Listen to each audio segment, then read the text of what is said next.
모바일이 잘 안 잡히나?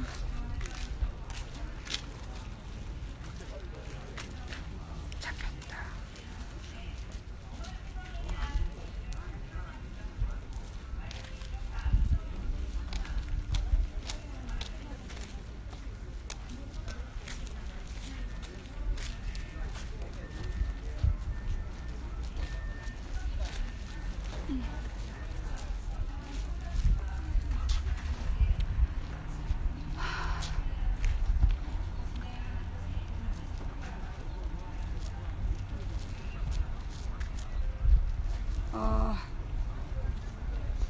안녕하세요.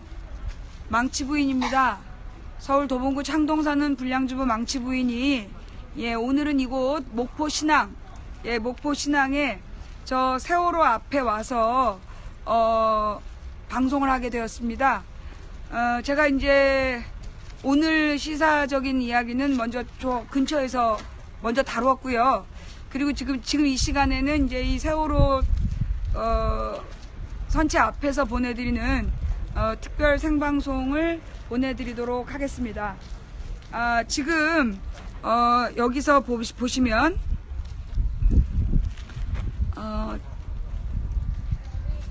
저쪽에 지금 혹시 보이세요? 이게 뭐냐면 요 깜장색 단 위에 하얀 작은 텐트가 있어요. 네, 이게 그 손석희 뉴스룸에 매일매일 세월호 소식을 전하는 여기가 이제 그 이가혁 기자가 방송하는 그 탑이랍니다. 방송 탑인데 저렇게 생겼다는 거. 망치분 여기 오니까 볼 수 있는 특별한 장면이겠죠? 네. 감사합니다. 그래서 이곳 그 목포신앙에 지금 세월호 앞에 나와서 여러분을 찾아뵙고 있습니다. 어서오세요. 뭐 가까이 가봤자 별거 없어요. 그냥 천막이에요. 그냥 천막이고, 지금 오늘 저녁 때 아마 지금 저기 조금 아까 발표가 있었다 그러잖아요. 세월호 선체조사위원회에서 세월호 침몰 원인을 전면 재조사하겠다. 그 관계자분이 어디서 발표하셨나요? 그 세월호 선체에 대해서 전면 재조사한다는 발표를 어디서 했나요? 여기서 목포 신앙에서 했나요? 아니면 서울에서 했나요? 아마도 이제 그 세월호 선체에 대한 전면 재조사를 하겠다는 내용, 그 내용을 아마 지금 브리핑 준비를 하고 있을 거예요. 그래서 그 기자님한테 뭐라고 얘기를 할 수는 지금 바쁜데 말 시키면 안 될 것 같고요.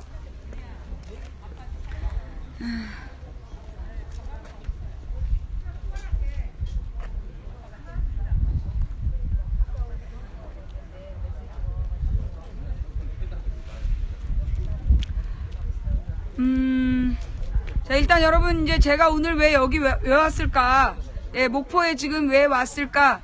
뭐 많은 생각들을 하실 수 있는데요. 저도 잘 모르겠어요. 무슨 얘기부터 시작해야 될지 잘 모르겠고, 잠시 후에 5시경에 우리 세월호 유가족 동수 아버님께서 오기로 하셨답니다. 그래서 이제 좀 기다렸다가 우리 동수 아버님을 만나기로 하고요.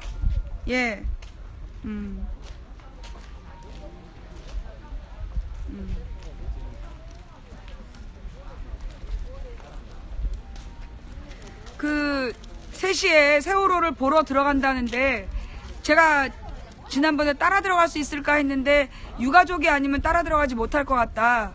그리고 이렇게 촬영을 제재할 것 같다.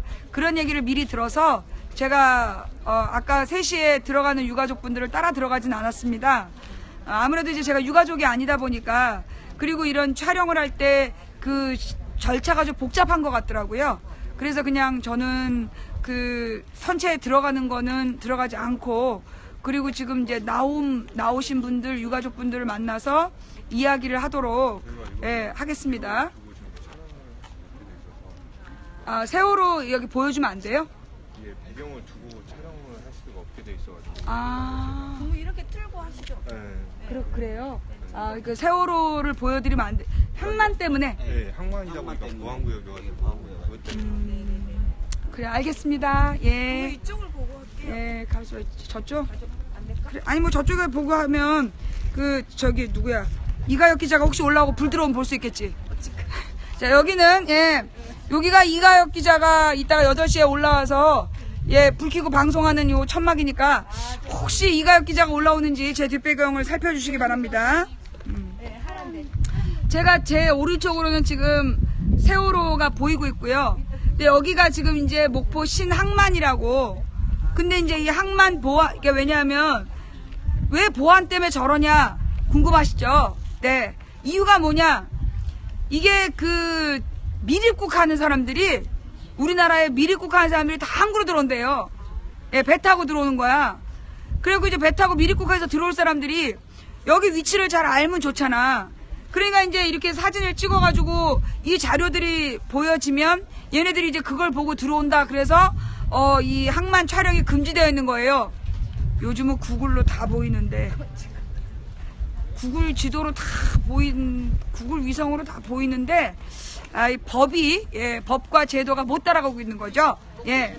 이 법이 제대로 따라가지 못하는 바람에, 우리가 지금 이제 이 세월호를 배경으로, 방송을 할 수 없는 상황이 됐다. 죄송하다는 말씀을 좀 전해드리고요. 근데, 그런 생각이 들어요. 저 배를 저 항만에다가 놓은 거, 이렇게 촬영 못하게 하려는 거 아닐까? 박근혜가, 아니, 황교안 정권에서 그 박근혜가 탄핵되자마자 저 배를 끌어올렸잖아요. 그리고 이 끌어올린 배를 저기 저 항만에다가 그냥 두고 있는 이유가, 이렇게 촬영을 함부로 못하게 하고 가까이 접근도 못하게 하려는 그런 의도는 아니었을까? 워낙 황교안이가 교활하기 때문에 그런 의심이 살짝 드는 그런 시간이었습니다. 자, 일단 우린 뒤에 이가혁 기자가 이따가 저녁 8시 반쯤 올라오죠? 8시 반쯤에 저기서 올라온다는데, 안타깝게도 저는 여기서 8시에 떠날 예정입니다. 기차를 타고 가야 되기 때문에. 예.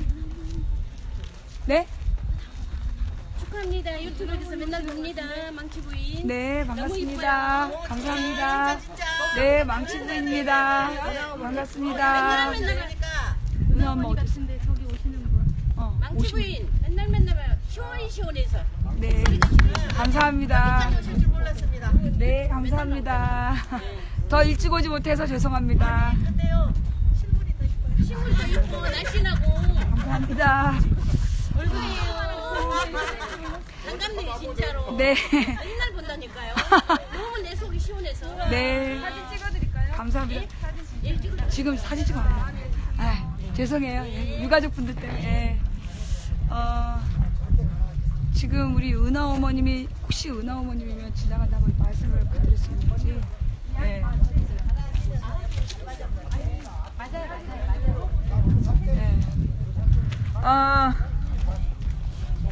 지금 이 세월호를 이렇게 보면서 드는 느낌은 뭐냐 하면, 저 배를 우리가 오늘 반드시 기억해야 될 부분이 뭐냐 하면, 예.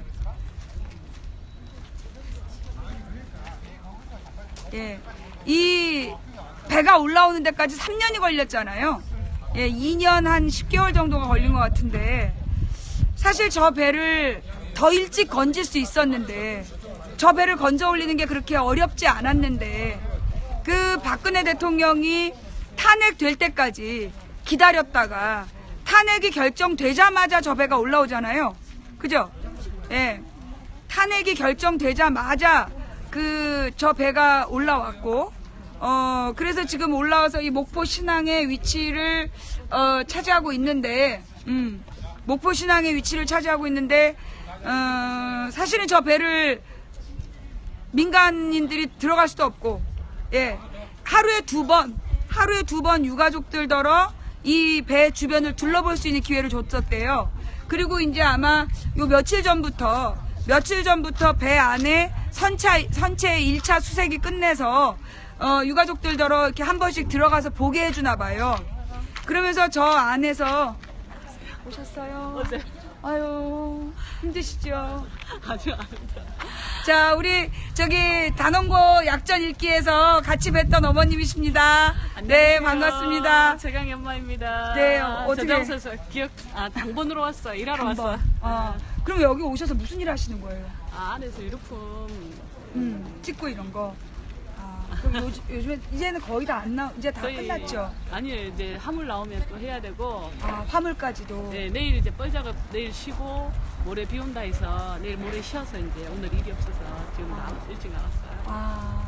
그러면 계속 한 6시 정도까지 저기 나오는 물건들을 계속 5 찍고 시까지. 5시까지 저기서 이제 혹시 이제 나온 유물들 중에 유류품이 있을까 싶어가지고 유류품은 이제 지금은 거의 안 나와요.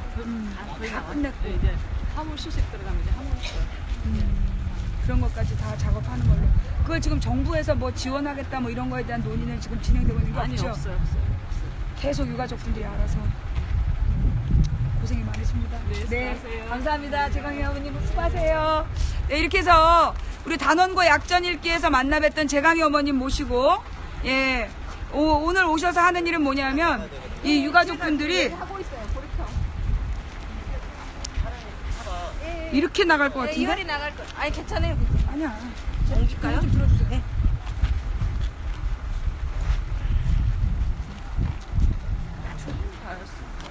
지금 이제 왜 차들이 나오냐 하면 매일 한 저녁 5시, 6시까지 작업을 한대요. 매일 저녁 5시, 6시까지 작업을 하고 그 다음에 이제 이 차들이 나가는 거야. 예. 이제 이 차들이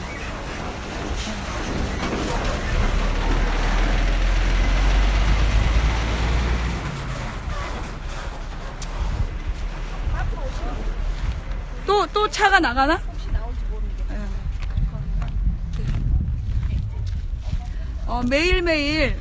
매일 저녁에 한 5시 정도까지 그 업무를 보고 뻘을 걷어내고 그리고 나서 한 5시 정도에 나온답니다. 6시 정도에 나오는데 이제 그 거의 1차로 선체 내에 있는 뻘들이 다 거쳐서 나와서 더 이상 이제 유류품이 선체 내에서는 안 나온대요. 객실에서는. 그래서 이제 지금은 이제 화물칸을 들여다보는 그런 내용들을 지금 감시하시려고, 감시라는 게 별게 아니고 나오는 유류품들을 제대로 찍어서 그래서 이제 사건의 진상을 규명하기 위한 모자이크 점들을 찾고 있는 거죠. 그러니까 이제 지금 기대되는 건 저 선체 안에 있는 블랙박스, 차량 안에 블랙박스들이 달려 있잖아요. 그 블랙박스들을 복원하면 마지막 그 순간이 좀 촬영되어 있는 걸 건질 수 있지 않을까. 그러면 이제 그때 몇 시 정도에 배가 기울었고, 그리고 이제 어떤 움직임으로 이 화물들이 쏠렸고 이런 것들이 저 화물 선체에서 나올 거거든요. 그래서 이제 지금 저 화물 선체에 차량 블랙박스 이런 걸 복원하는 게 지금 이제 논점인 거예요. 좀 신경을 써야 될 부분. 네. 지금 이제 이 세월호를 보여드릴 수 없는 이유가 이게 지금 항만 안에 있어요. 근데 이 항만이 보안시설이에요. 국경이나 마찬가지이기 때문에, 국경이나 마찬가지이기 때문에 항만 안을 촬영하는 게 금지되어 있답니다. 그래서 이제 지금 여기 노란 리본으로 다 지금 가려놓은 상태고요. 그리고 이제 세월호 유가족들이 그 허락을 받고 안으로 들어가고 나가고 이제 이렇게 하고 있는 중인 것 같아요. 일단 이제 우리가 저 배가 건져 올려오기까지 무려 3년이라는 긴 시간을 우리는 기다렸어야 했다라는 이야기. 그리고 지금 이 세월호 배를 건졌지만 그래서 많은 분들이 배도 이제 올라왔고 유류품도 다 끝났고 이제 끝난 거 아니야? 라고 생각을 하겠죠. 그죠? 또 뭐가 좋은 거야? 저건 어디로?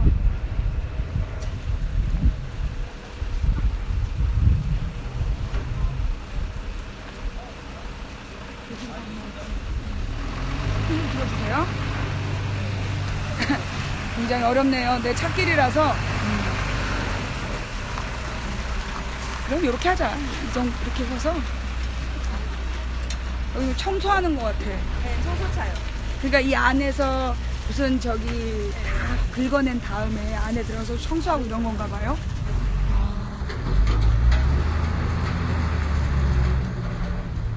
여기서 하시면 안 돼요?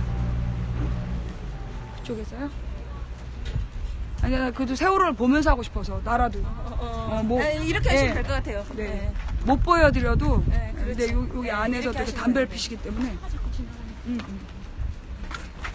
감사합니다.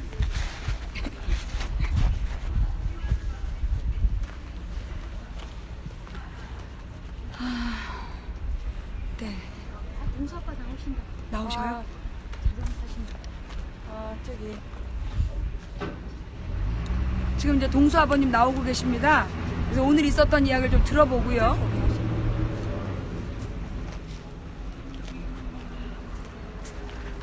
안녕하세요. 망치 부인입니다. 안녕하세요. 아, 이렇게 자전거를 타고 다니시는구나.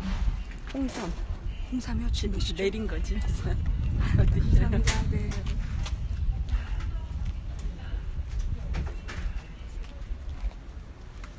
이것이라 쓰죠. 여기서 방송하시려고요? 네, 네. 안녕하세요. 네. 자, 여러분, 우리, 나오면 안 돼요? 아니, 나오면 안 되는 게야. 아, 나오세요, 빨리. 예, 우리 단원고 동수아버님 모셨습니다. 저기, 본인 소개 좀. 예. 가족예배 선체 인양 부부장을 맡고 있는 단원고 2학년 7반 정동수 아빠입니다. 정동수 군의 아버님. 오늘 지금 안에 들어가서 뭐 하고 오신 거예요? 안에 지금 작업 현장 보고 왔죠, 계속. 오늘은 어떤 작업들 한 건가요? 오늘 5층, 4층 절단 작업했죠. 선미. 절단 작업. 예. 그러니까 그게 지금 그 객실하고 이 화물칸하고 지금 분리하고 있는 거죠. 아니요. 분리하고 있는 게 아니라 예. 5층, 4층을 객실을 뜯어낸 거죠. 화물칸을 이제 들어가기 위해서. 들어가기 위해서 네. 그걸 뜯어내는 거. 네. 그럼 그 뜯어내면 그 사건의 진상을 규명하는데 어렵다 그래서 유가족분들은 그걸 뜯어내는 걸 반대하지 않으셨었나요? 아니, 반대한 게 아니라요. 네. 저희는 처음부터 반대한 게 아니라 예. 작업의 현실성을 따진 거죠. 반대라기보다는 작업 현실성. 과연 이렇게 작업했을 때 과연 안전하게 작업할 수 있는지 작업자가. 그다음에 위습주 수를 위해서 과연 이게 작동이 제대로 되는지 이런 걸 따진 거죠. 반대한 건 아니에요. 아, 그래서 제대로 그걸 측정하고 하는가를 네. 질문하셨다. 네. 근데 어떻게 보니까 그게 체크가 잘 되고 있는 거예요, 아니에요? 일단은 뭐라고 딱 집어서 말씀드릴 수는 없어요. 지금 작업을 지금 해수부하고 코사리 하고 있는데 일단은 현재 상태에서는 그게 현재로서는 최선의 방법이었다라고 생각할 수밖에 없는 시점이 맞아요. 왜냐면 5층 지금 선미 같은 경우에는 배가 처음에 침몰할 때 밑바닥을 쪘거든요. 여기가 밀착이 됐어요. 협착이. 여학생 객실 쪽은. 네. 그러다 보니까 그 상태에서 수색을 할 수가 없으니까 뜯어낼 수밖에 없는 거예요. 거기에 대해서는 저희도 또 뭐라고 할 수는 그러니까 이게 세월호가 이렇게 가다가 이게 완전히 거꾸로 뒤집어져가지고 밑으로 빠진 부분이니까. 네. 그래서 거기가 선미 네, 여학생 승객 객실이었고 거기가 이제 완전히 압착이 됐으니까. 압축이 돼버렸다고. 네. 그러니까 수색할 때도 거기는 수색을 못했던 곳이에요. 잠수사가 못 들어갔었으니까. 그래서 배 올려놓고도 마찬가지였던 거고 들어갈 수 있는 상황이 아니니까 절단할 수밖에 없는 상황. 그래서 오늘 그 절단하는 아니 작업- 그건 다 했고 예. 이제 화물칸 수색을 위해서 나머지 부분을 좀 절단했죠. 화물칸 수색을 위해서 나머지 부분을 절단하는 일을 오늘 그러니까 유가족분들이 지켜보시는 거죠. 네. 근데 어떻게 뭐 이런 말씀 드리면 또 조심스러우시겠지만 지금 이 선체 수색 작업이 제대로 되고 있는 것 같은지요. 글쎄요, 딱히 일단은 제대로는 되고 있어요. 근데 이제 선체가 훼손되는 거에 대해서는 좀 안타까움이 있지만은 그래도 미습자 수습을 위해서는 한다고 하시니까 지금 현 상태로 본다면 제대로 되고 있는 건 맞습니다. 근데 지금 현재까지 미수습자가 지금 5분이 아직 확인이 안 된 거죠? 네, 그럼 추가로 발견된 유골도 없는 거고. 아직까지는 없어요. 그러면은 지금 2차 수색을 통해서 그게 밝혀질 가능성은 있다고 그러던가요? 일단은 저희는 믿고 있죠. 있을 거라고. 믿음의 문제. 네. 과학적인 가능성에 대해서는 글쎄 말할 수 그것은 없고. 예, 어느 누구도 장담을 할 수가 없습니다. 그러면 지금 미수습자분들은 지금 다섯 미수습자의 가족들 여기 와 있나요? 네, 다 와 있습니다. 다 와 있고. 네. 그러면 지금 이미 그 가족들을 찾은 가족들도 지금 은하 엄마랑 다은이 엄마는 여기 네, 다 계세요. 계신다고 그러고. 그럼 여기 현재 지금 이곳에 머물고 있는 유가족분들이 몇 분 정도 되십니까? 저희 가족들은 평균적으로 20명 정도 상주도. 평균적으로 한 20명 정도가 상주하고 계시고. 처음에 이 배가 올라왔을 때는 많은 분들이 찾아오셨는데 요즘은 좀 많이 좀 발길이 뜸해졌다라는 얘기가 있던데. 네, 많이 좀 뜸해졌어요. 그리고 지금 혹시 저희 이 일반 국민들이 이번 세월호 문제에 대해서 반드시 좀 알고 넘어가야 될 부분, 특히 뭐 선체 그 수색이라든가 이런 데에 있어서 여론으로 뭘 도와드리거나 응원해드릴 만한 그런 내용이 있습니까?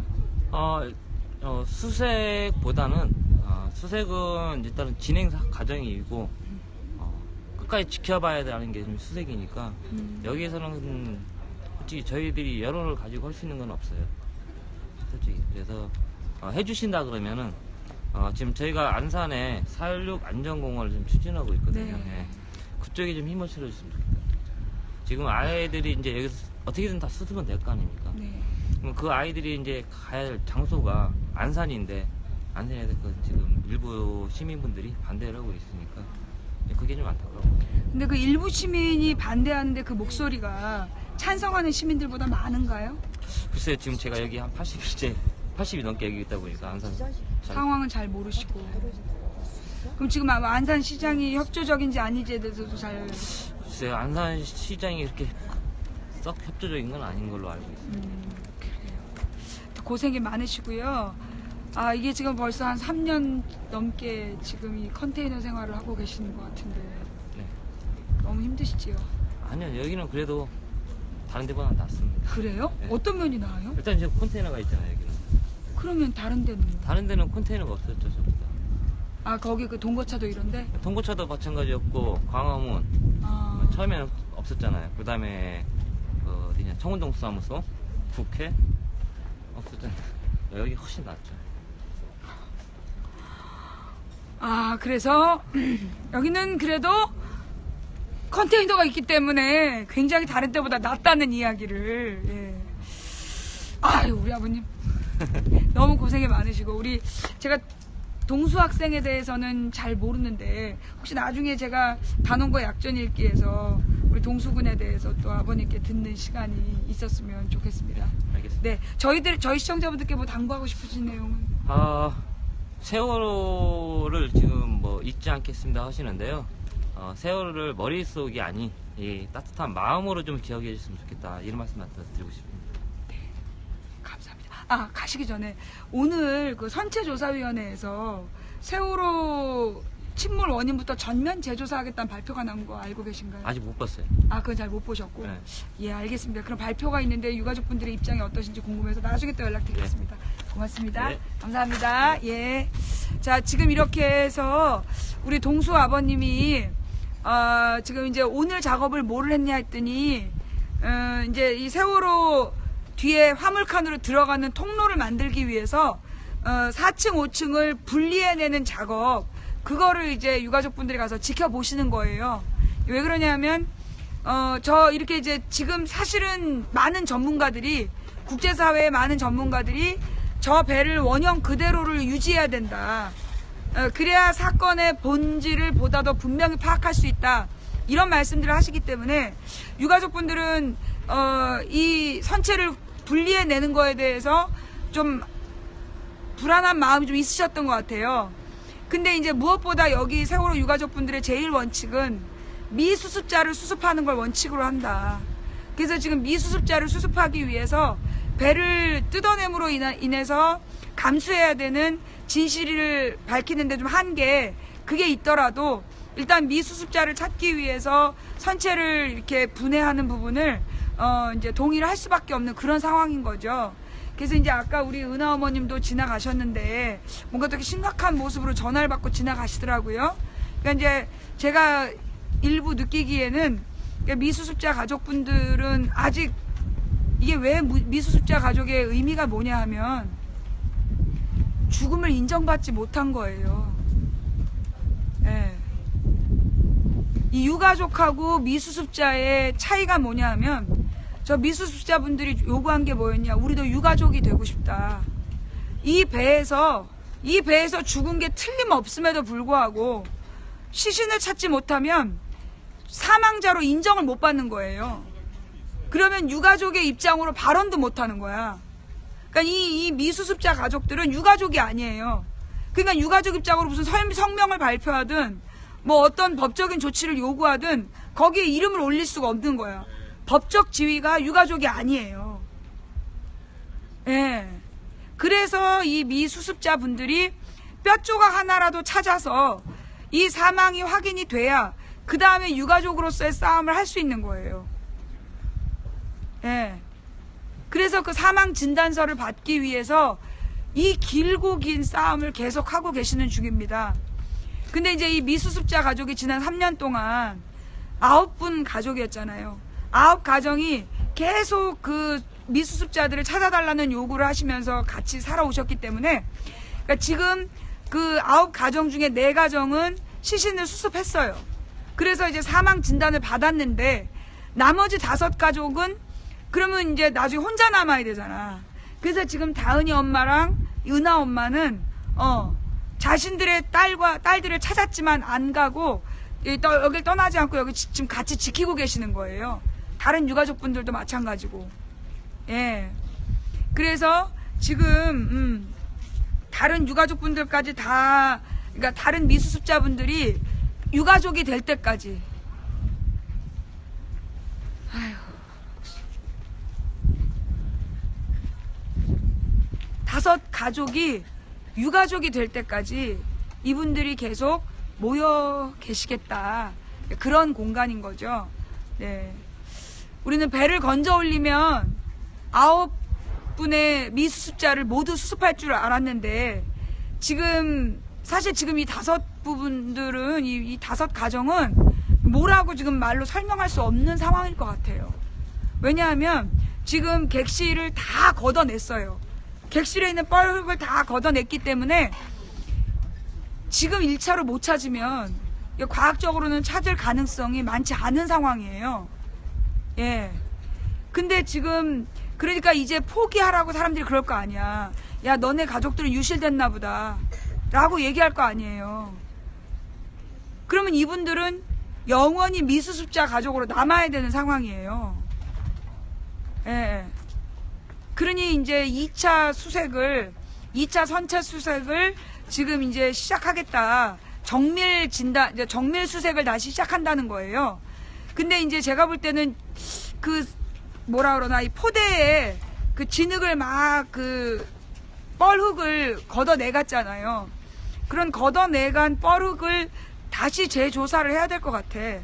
예, 거기서 어떻게 보면 정밀하게 그 뻘흙들에서 뭔가가 좀 나올 수 있는 상황이 아닌가라는 생각이 좀 들고요.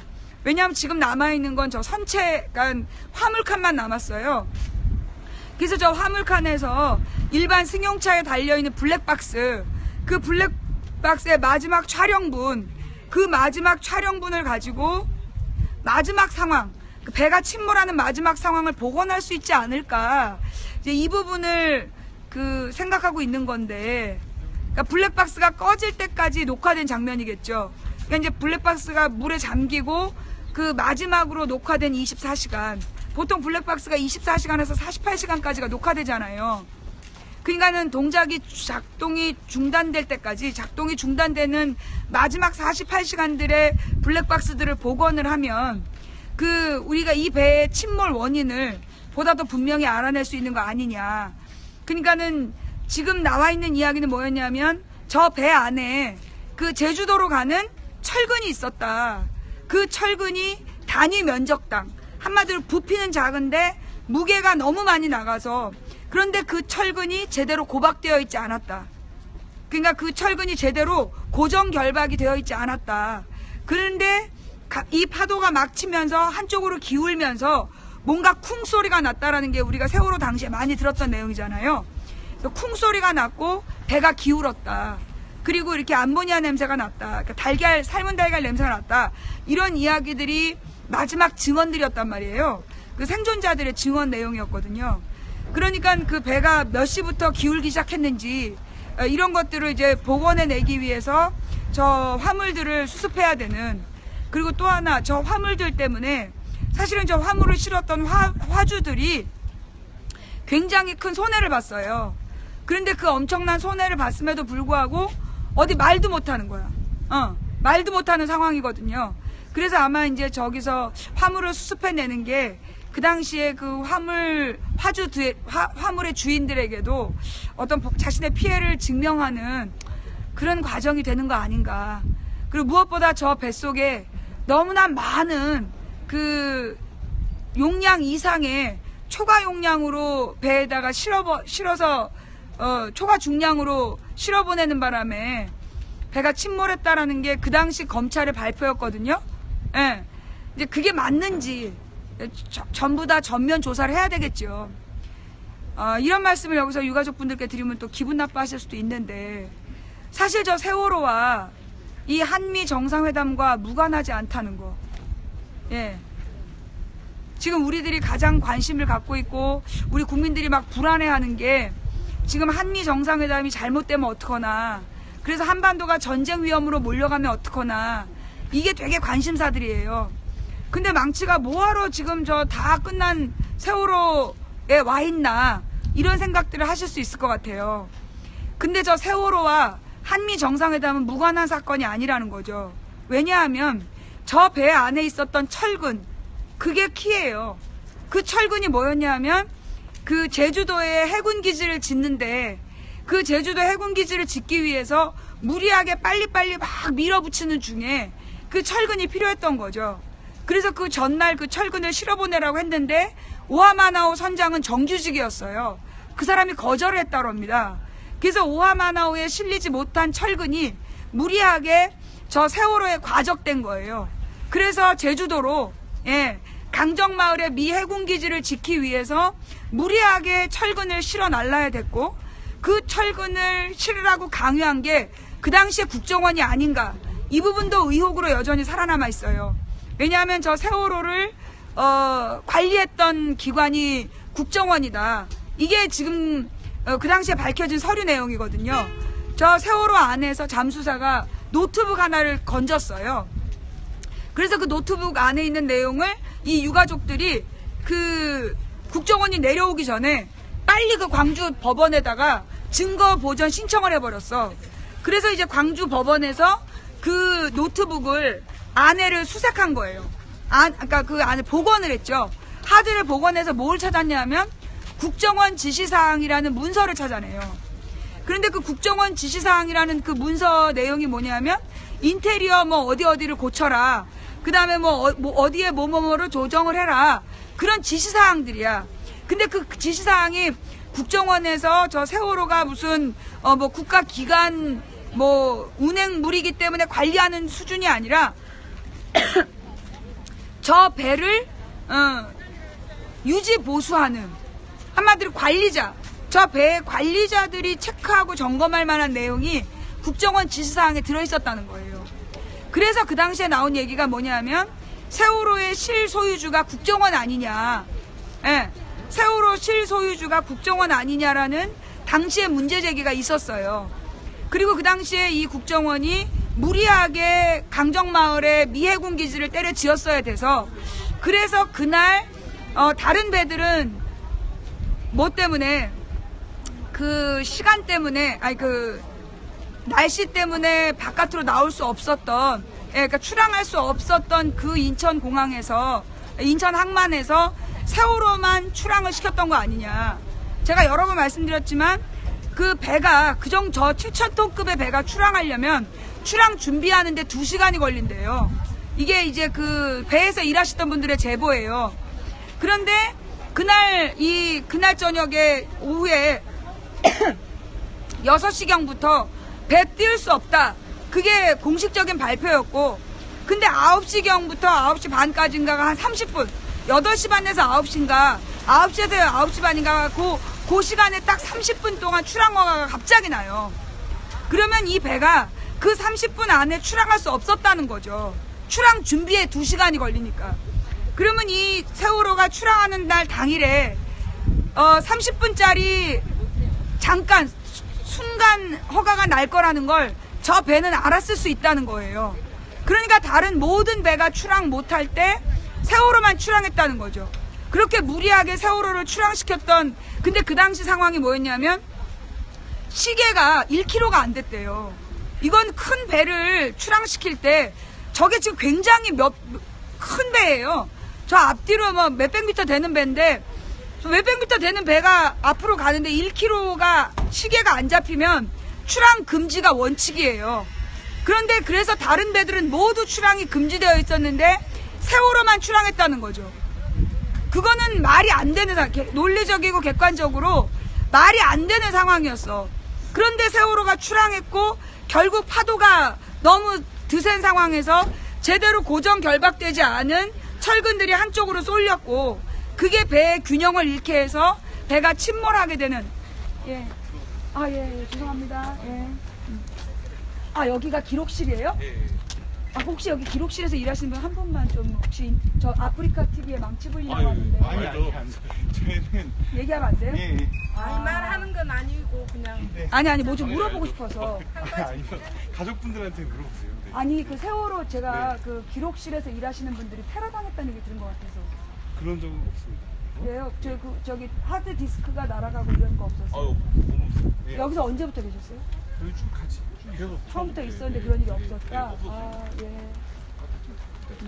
네, 네, 지금 이제 이분들은 세월호 기록실, 세월호 기록실에서 일하시는 분들이 지금 들어가셨는데, 아니 내가 얼마 전에 무슨 기자들한테 들었는데, 세월호 이분들이 아닌가? 세월호 참사를 기록하는 분들이 그 촬영을 계속 하고 있었대요. 근데 그 차량을 누가 계속 바퀴를 뚫었대는 거야. 그래갖고 바퀴를 또 갈아놓으면 또 뚫고, 그래서 그 기자분이 그분들이 그렇게 사찰을 당했다라는 얘기를 저한테 해주셨거든요. 제가 그 국정원하고 그 민간 사찰 문제를 가지고 어떤 기자하고 인터뷰를 했는데 그런 얘기가 나와서 혹시 그분들이 이분들 아닐까 했는데 이분들 아니라네? 다른 무슨 기록팀이 있었나 봐요? 그러니까 이제 그 당시에 세월호에 대한 그 기록 자료를 만드는 사람들, 그 사람들을 계속 그렇게 사찰을 하고 그 기록을 방해하고 그런 일을 했다는 거죠. 그러니까 이분들이 아까 여기 배 뜯어내고 이런 장면들 기록하고 오셨던 건가 봐. 그러니까 내가 알았던 거는 이제 나한테 들어온 제보는 들어온 내용은 이 그 기록을 남기시는 어떤 감독님이었대요. 근데 그렇게 계속 테러를 당하고 사찰을 당해서 되게 고생을 하셨다라는 이야기를 전해 들었습니다. 좌우지간 그런 일을 할 수 있는 사람은 누굴까? 그렇게 세월호를 기록하는 사람들을 쫓아다니면서 그 차를 어디 세워놓든 쫓아가가지고 그걸 뚫어놓는 그런 짓을 할 만한 사람들은 누구일까? 그래서 이 세월호는 국정원과 연관되어 있는 배이고, 세월호는 국정원과 연관되어 있었다라는 그 서류가 있어요. 그게 증거야. 세월호가 국정원과 연관되어 있었다는 건 국정원 지시사항이라는 문건, 그 문건이 중요한 거예요. 그래서 그 세월호 지시사항이라는 그 국정원 지시사항 그 문건에 대해서 온 국민이 같이 공유하고 문제를 제기해야 되는 상황이었는데, 그때 김기춘이가 국회에 나와서 7시간 얘기를 하면서 대통령의 사생활이란 얘기를 했어. 그래서 그날부터 그 대통령의 7시간 여기로 모든 관심사가 쏠려버리는 거예요. 지금 이 중요한 얘기 국정원 얘기하니까 지금 국정원 얘기해서 이러는 거야?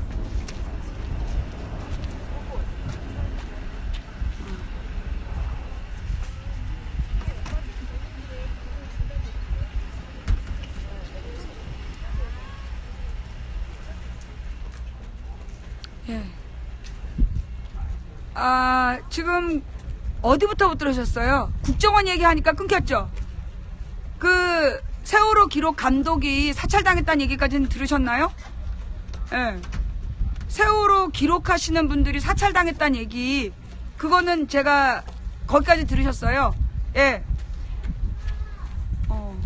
자, 그러니까 그 당시에 무슨 일이 있었냐면, 또 공격 들어오는 것 같은데? 예. 국정원 지시사항이라는 문건이 발견되고, 그거를 이제 유가족들이 광주 법원에다가 증거보전 신청을 하고, 그걸 복원을 해서 국정원 지시사항이라는 문서를 찾아내. 그리고 난 다음에 그게 발표가 돼요.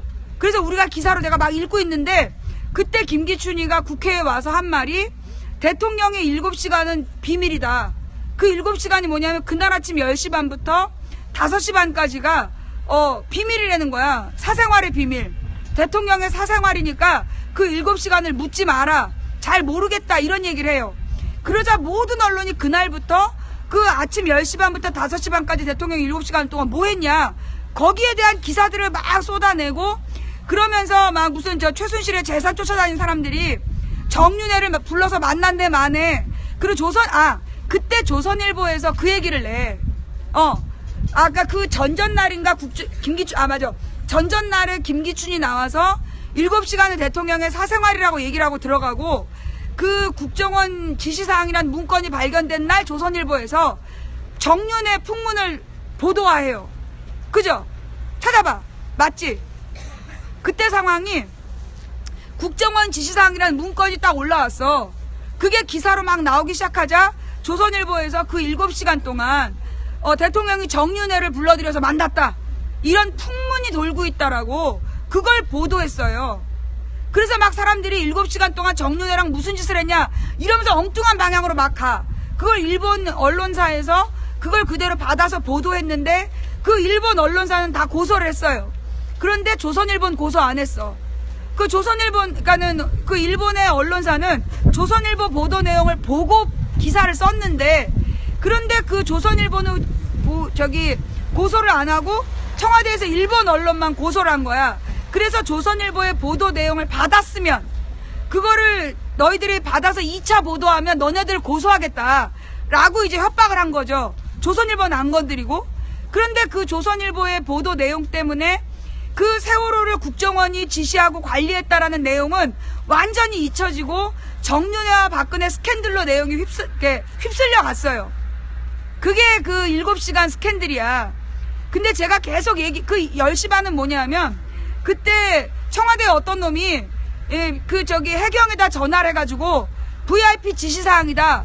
그러면서 전원 구조하라. 뭐 한 명도 놓치지 마라. 12 18 그런 지시를 내린 시간이 10시 반이었어요. 그런데 이미 10시 28분에 배는 완전히 뒤집어졌고 그 마지막 송수신이 다 끊긴 상태였어. 그런데 마지막 송수신이 다 끊긴 8시 28분 그로부터 2분이 지나서 그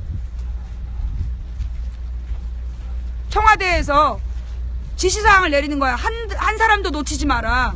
한 명도 놓치지 마라는 지시가 내려와. 그러니까 한 명도 놓치지 말고 구조하라는. 그러면 배가 완전히 뒤집어지기 전에는 뭐 했냐고. 배가 완전히 한번 인터뷰 가능하신지. 예. 그래서 그 당시에 우리가 많은 의혹들이 있었는데, 그러니까 그 10시 반에 그 VIP 지시사항이라는 게 내려오고, 그 다음에 그 5시 반에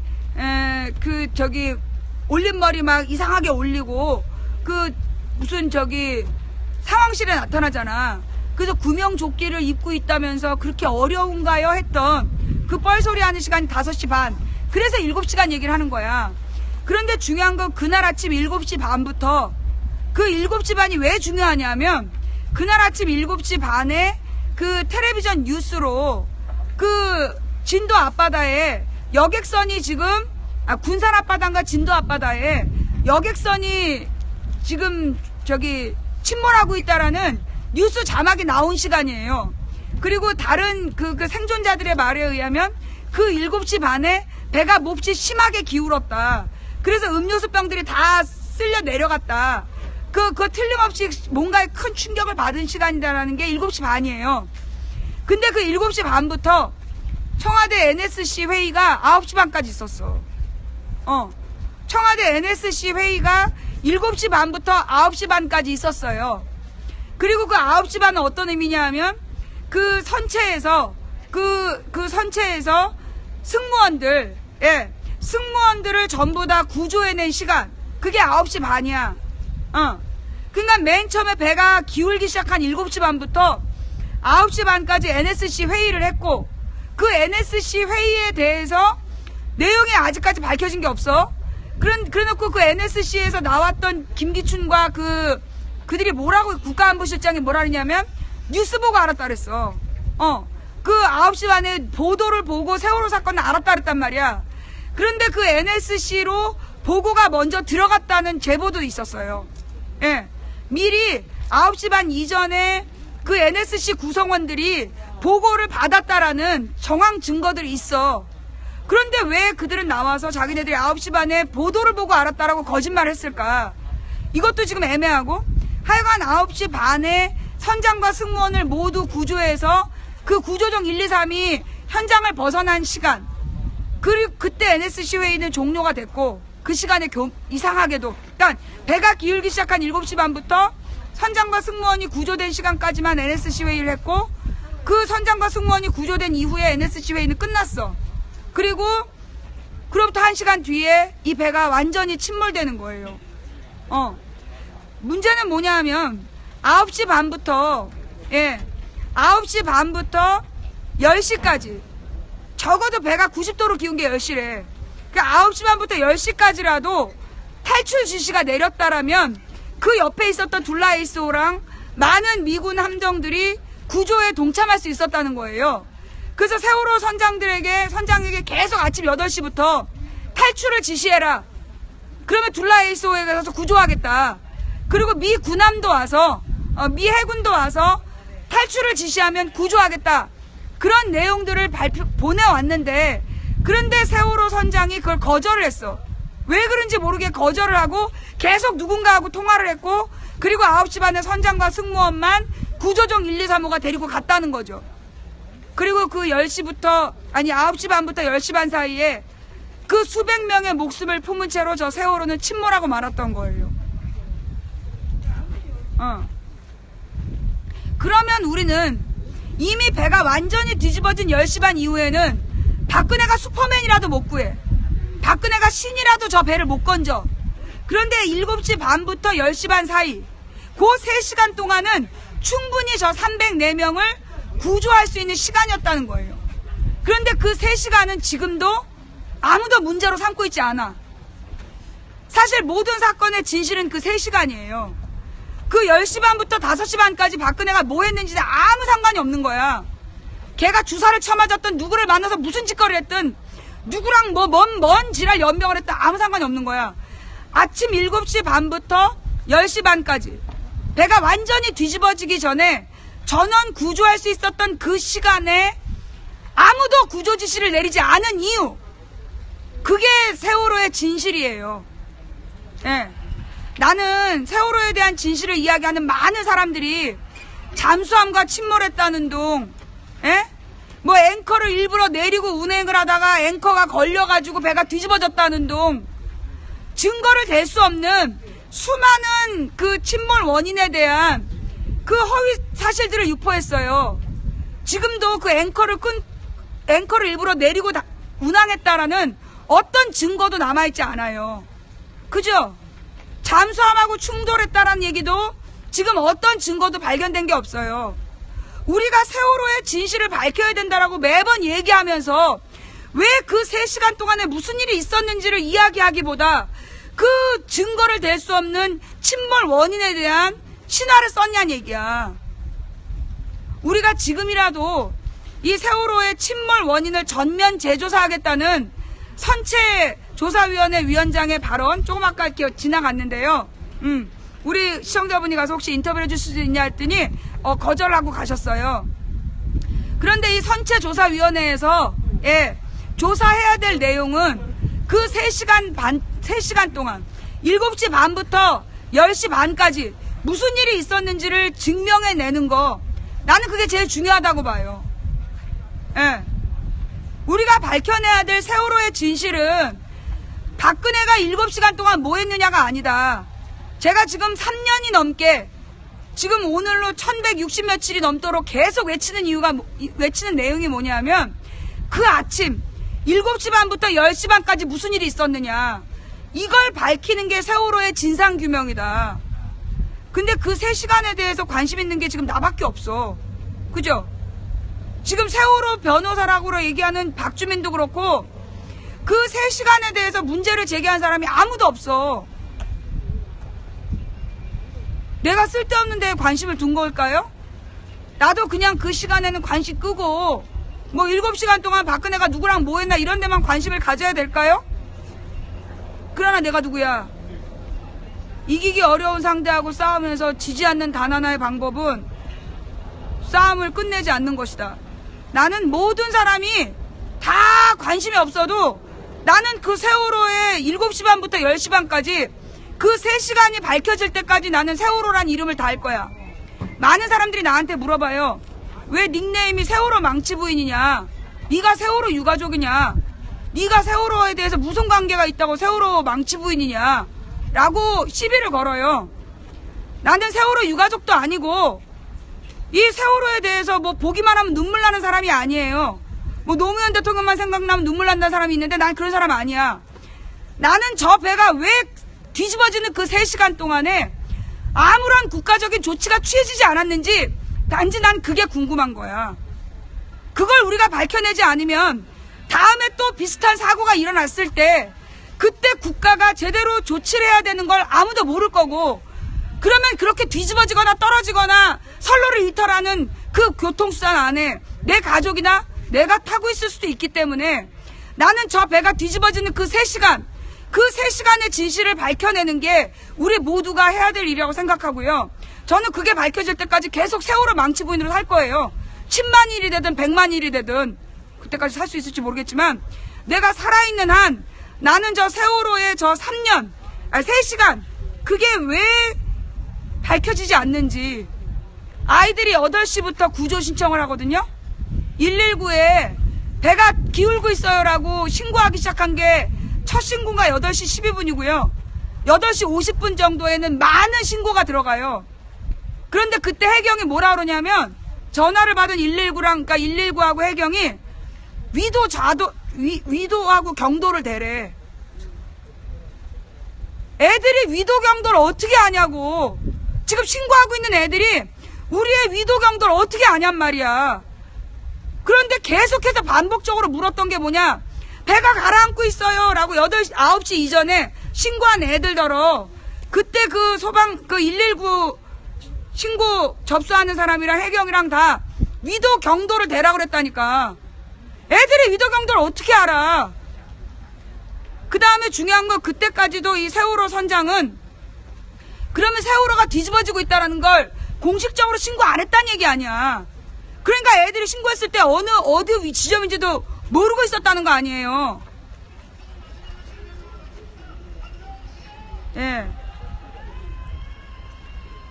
그러니까 그 애들이 신고했던 순간, 그리고 그 당시에 진도 VTX? 응? 진도에서 그 신고를 받는 센터가 있어. 그런데 그 센터의 녹취록도 조작되어 있었어요.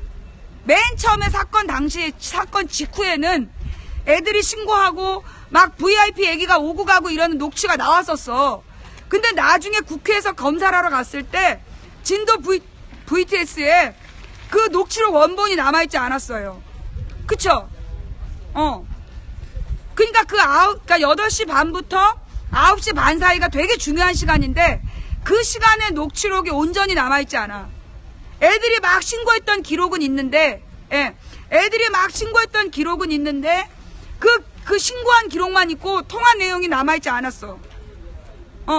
그리고 또 하나 결정적인 내용은 뭐냐면, 그 해경에서 그 청와대 전화를 받잖아요. 청와대 전화를 받는데 그 청와대에서 해경에게 계속 그 화면을 요구해. 그러니까 해경이 지금 구조하는 게 급하다. 지금 구조를 해야 된다고. 승객을 구조를 해야 된다는 내용을 계속 얘기해요. 그때 9시 47분경인가. 그런데 지금 VIP가 화면을 원한다. 그 얘기를 청와대에서 계속 했단 말이야. 그 모든 내용이 일어난 게 10시 반 이전이에요. 네. 감사합니다. 이 모든 일이 벌어진 게 7시 반부터 10시 반 이전이야. 그러니까 그 3시간이 분명히 밝혀져야 돼요. 요즘에 뭐라 그러나 문재인을 비난하는 문재인 정부를 싫어하는 사람들이 박근혜 정부나 문재인 정부나 뭐가 다르냐 그런 얘기 많이 하잖아요. 그죠? 예, 박근혜 정부의 정치인들의 막말이나 문재인 정부를 구성하고 있는 사람들의 막말이나 뭐가 다르냐 다 똑같다 이런 얘기들을 막 하고 있어요. 우리가 다 똑같다라는 그 말에 분노만 할 게 아니라 정말로 똑같아지면 안 된다라는 거 그걸 생각해야 된다는 거예요. 무슨 얘기냐 하면 지금 이곳에 있는 이 3시간에 대해서 우리가 밝혀내지 못하면 그래서 그 똑같은 사고를 당하지 않도록 제대로 된 매뉴얼을 만들지 못하면 똑같은 사고가 또 벌어질 수 있다는 거죠. 우리는 세월호의 분노에서 정권 교체까지 했어. 박근혜를 탄핵시키고 정권 교체까지 했어요. 그런데 교체된 정권이 같은 해난 사고가 났을 때에 제대로 된 재난 매뉴얼이 없다면 그거는 우리는 똑같은 사고를 접할 수밖에 없다는 거거든요. 그래서 이 부분에 대해서 정부 차원에서 신속한 대책 마련이 필요하다고 봐요.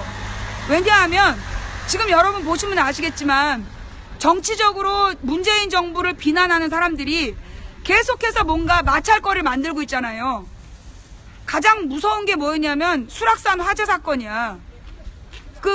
천성산인가? 하여튼 그 수도권에 있는 산이 3번이나 불이 났어. 그런데 3번째 불이 나니까 언론에서 방화인 것 같다. 방화가 의심된다는 보도가 나옵니다. 그리고 더 이상 산불이 나지 않았어요. 이게 무슨 얘기냐고. 그 수도권에서 산불이 일주일 새 3번인가 나요. 근데 마지막에 가서 이거 방화가 의심된다라는 보도가 나온 다음부터 산불이 안 일어나. 그럼 누군가가 산불을 진짜 방화한 거 아니냐라는 의혹이 일어난다는 거죠. 그죠? 자, 이게 산불이기 때문에 직접적인 인명피해는 없었어요. 그런데 만약에 인명사고가 나는 문제라면 보통 심각한 문제가 아니라는 거죠.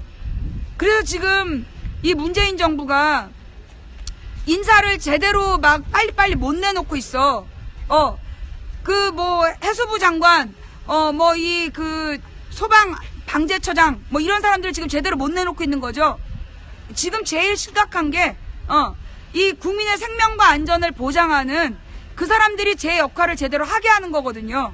그리고 이 재난 매뉴얼을 빨리 만들어서 어떤 일이 발생하든지 우리가 대비할 수 있도록 해야 된다는 거죠. 근데 지금 문재인 정부가 뭘 하든 계속 막고 있는 사람들이 있어. 방해하는 사람들. 그러면 이제 이 사람들이 계속 막고 방해하니까 어쩔 수 없이 기다려야 되냐? 저는 그게 아니라 우리들 스스로라도 이 재난 매뉴얼에 대한 정보를, 그러니까 이게 우리끼리 만들면 안 되고 해외에 있는 다른 나라에 있는 재난 매뉴얼들이 있을 거 아니야. 지진이 났을 때라든가 아니면 대형 해난 사고가 났을 때라든가 또는 큰 빌딩에 화재 사고가 났다든가 이번에 런던 화재를 봐도 그렇잖아요. 이게 지금 런던 화재가 한국의 세월호와 너무나 닮아있다. 예, 한국의 세월호와 런던의 그 화재가 너무나 닮았다. 뭐냐 하면 너무 무능한 정부, 아무런 조치도 취하지 않았던 정부, 그리고 사건이 발생했는데 온 국민이 지켜봤다는 거, 그 다음에 사건 발생 이후에 24시간이 지난 다음에 그 무능한 총리가 와서 대충 씩 보고 그냥 갔다는 거. 그러면서 모든 국민들이 그 테레사 메이라는 그 총리를 막 비난을 했어요.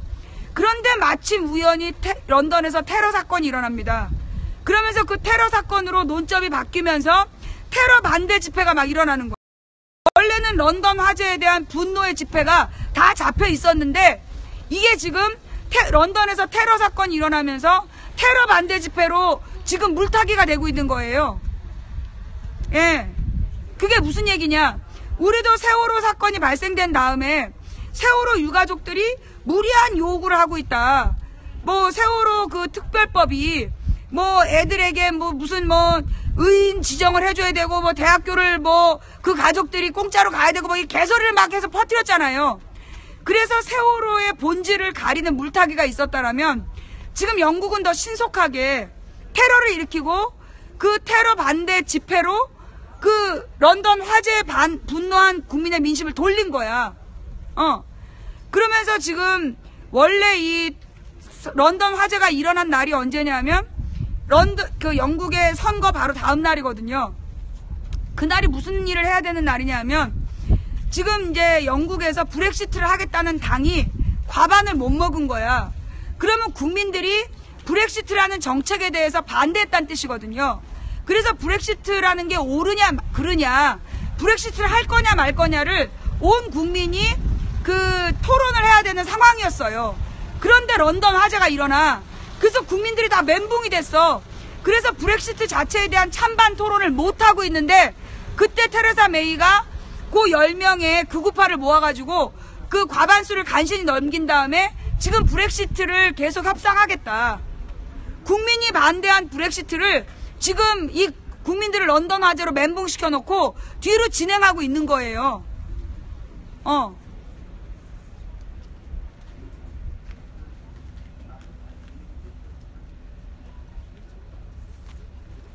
예. 그래서 지금 그래놓고 지금 영국에서 무슨 뉴스 나왔는지 알아요? 여러분 이거 되게 심각한 얘기야. 뭐냐면 우리도 세월호 발생 직후에 세월호 유가족이 받는 보상금이 얼마냐는 얘기 기억나요? 세월호 사건 일어나자마자 바로 뭐가 뜨냐 하면 세월호 유가족이 받을 보상금이 얼마냐. 그 얘기가 막 퍼졌어. 뭐 10억을 받네 몇십억을 받네 이러면서. 그런데 지금 런던에 똑같은 일이 벌어져요. 생존자 가족에게 33억짜리 아파트가 공급된다. 뉴스에 나왔어. 지금 런던 화재에 생존 가족에게 우리 돈으로 따지면 33억짜리 아파트 입주권이 주어진다고. 그래서 63채인가가 확보됐다. 37채인가 63채인가가 확보됐다라고 지금 뉴스가 나오고 있어요. 그게 그 부자촌에 최고급 아파트를 이 런던 화재의 생존자들이 받게 됐다는 거야. 자, 그러면 그걸 본 런던 시민들은 어떤 생각을 할까? 아, 그들은 보상받았다. 그렇게 생각하겠죠? 그죠?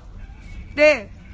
그런데 여러분, 그 고급 아파트 유지비는 누가 대줄까요?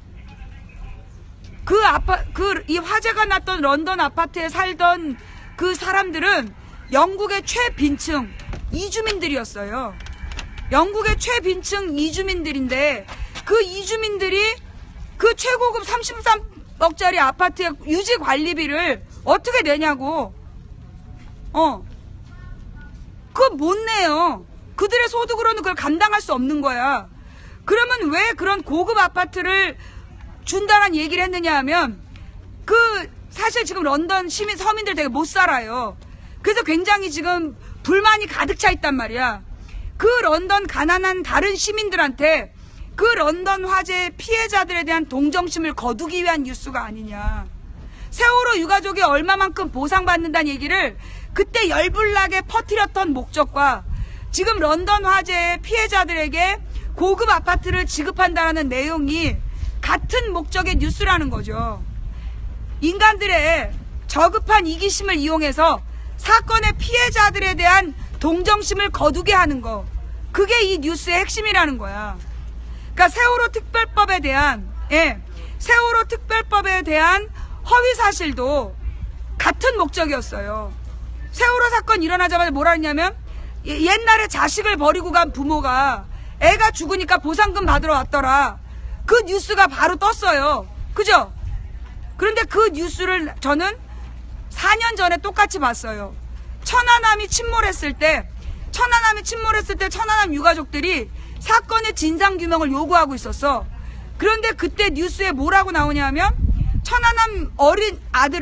천안함에서 어린 아들을 버리고 떠났던 엄마가 아들의 죽음을 팔아서 보상금을 받으러 왔더라. 그 뉴스가 나왔어요. 기억나요? 천안함 사건이 발생하고 천안함 유가족들이 사건의 진상규명을 요구하는데 그 어떤 엄마가 어린 자식을 핏덩이를 버리고 갔던 엄마가 애가 죽었다고 보상금 받으러 왔다더라. 그런 뉴스가 나와. 그 뒤로 천안함 유가족들은 한마디도 못하고 시간이 지났어요. 그래서 아직까지도 천안함에 대한 진실이 밝혀지지 않았어. 근데 세월호 사건이 발생되자마자 똑같은 뉴스가 나왔어. 어떤 엄마가 아버지인가 어려서 이혼하면서 버리고 간 자식이 죽으니까, 이 세월호에서 죽으니까 보상금 받으러 왔다. 그런 뉴스를 딱 내보내서 세월호 유가족에 대한 반감을 확 불러일으킨 거야. 그 다음에 세월호 유가족들이 얼마만큼의 보상금을 받는다는 얘기를 계속 얘기했어요. 인터넷에 계속 퍼돌렸고 댓글 부대를 통해서. 그래서 세월호 유가족들에 대한 동정심과 어떤 공감, 이걸 끊어내려고 했던 거죠. 돈에 대한 이기심을 이용해서. 정말 비열한 방법인데 그게 지금 어디에? 요 런던에서 똑같이 벌어지고 있는 거야. 런던의 최고급 아파트 내부 실내를 보여줘요. 이 아파트가 런던 화재의 생존자들이 살게 될 집이다. 그 뉴스가 가진 또 하나의 구멍이 뭐냐? 여러분, 그 런던 아파트에서 대부분 일가족이 다 죽었어요. 탈출하지 못하고 애들을 집어던진 집에 맷집 있고 나머지는 다 같이 죽었단 말이야. 발견된 시신만 69잖아. 더 발견될 수 있는 상황이고. 그럼 뭐냐? 죽은 사람보다 생존자가 더 적다는 거야. 죽은 사람보다 생존자가 더 적고, 그런데 그 생존자들에게, 그리고 그 생존자들이 있어봤자, 근데 생존자가 한 120명 정도가 확인됐었어. 그럼 이 사람들한테 그 집을 다 주는지 그것도 확인이 안 되고, 그 집에 대한 유지 관리비를 대주는 것도 아니고, 그런 상황에서 그 멋있는 인테리어를 보여주면서 이기적인 욕심을 건드리는 거야. 이 런던 화재의 피해자들한테 동정심을 갖지 마. 걔네들은 충분히 보상받았어. 그러니까 너희들은 너희들의 일상으로 돌아가. 도리어 지금 너희들의 일상을 공격하는 테러가 더 위험하지 않니? 라고 얘기하면서 지금 그 테러 반대 집회, 이걸 막 홍보하고 있는 거야. 그리고 테레사 메이는 욕을 하든 말든 지금 브렉시트 협상 들어갔어요. 예. 지금 테레사 메이는 욕을 하든 말든 그 브렉시트 협상을 이유하고 들어갔어.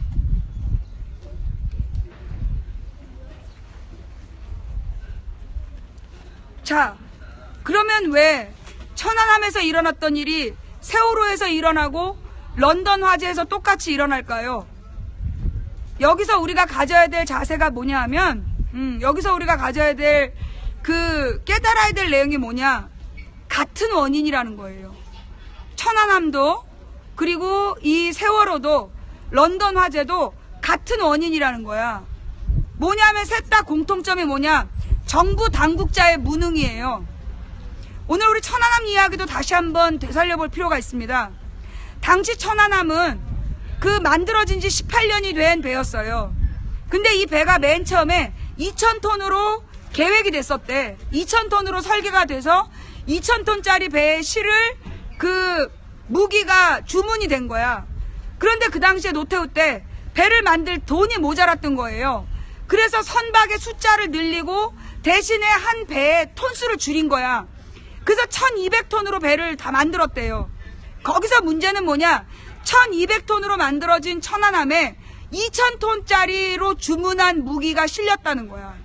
그래서 이 천안함이 1,200톤짜리밖에 안 되는 게 2,000톤짜리 무기를 싣고 다니다 보니까 언제나 앞부분이 좀 떠 있었다는 거야. 그런데 이게 파도가 이렇게 높은 날은 바로 이 윗부분이 계속 떠 있었다는 거예요. 그래서 이 배가 계속해서 이 가운데 부분이 피로 파괴라고 무리한 힘을 받았다는 거야. 그게 주로 유조선들에게 나타나는 현상이래. 왜냐하면 이 유조선들이 되게 긴 배인데 그 긴 배가 높은 파도 속에 이렇게 높은 파도 속에 배가 뜨면 여기는 지지대가 있는데 양쪽이 공기 중에 뜨잖아요. 그러면 이 양쪽의 무게 때문에 이 배가 이렇게 기역자로 휘는 듯한 그 힘을 받는다는 거야. 그래서 이 유조선들이 반도막이 나는 현상이 많았대요. 우리나라 제주도 앞바다에도 천안함 사건 나고 얼마 안 돼서 똑같은 현상이 벌어져. 찢어진 배 모양이 똑같아. 천안함이랑 그 유조선이랑. 그러면 뭐냐? 결국 천안함은 그 피로 파괴 현상으로 인해서 배에 무리가 가 있었다는 거야. 그런데 그때 그 천안함이 침몰된 날이 한미연합해군이 서해바다에서 그 잠수함을 추적하는 훈련을 하고 있었다는 거예요. 근데 그때 이 세월호가 출항하면 안 되는 그 상황이었대. 왜냐, 배에 누수, 배가 너무 많이 물이 새가지고, 그래서 그 그 천안함을, 수선 중이었대. 근데 수선 중인 배를 끌고 나간 거야. 그런데다가 천안함의 함장이 임명된 지 한 달밖에 안 됐었대. 그러니까 그 정도의 큰 배를 훈련해 본 적이 없는 함장이 그 가뜩이나 낡고 노후된 배를, 원래 그게 12년만 운행하고 폐선시켜야 되는데 돈이 없어서 18년 동안 운행을 했다는 거야. 근데 그 배를 경험 없는 함장이 끌고 나갔어. 근데 우리가 그 해도라는 걸 본 게 있어요.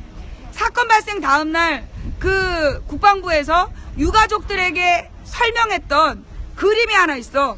거기 보면 섬 옆에, 섬이 이렇게 있으면 그 옆에 X표를 해갖고 여기가 좌초 지점이라는 글씨가 분명히 나와.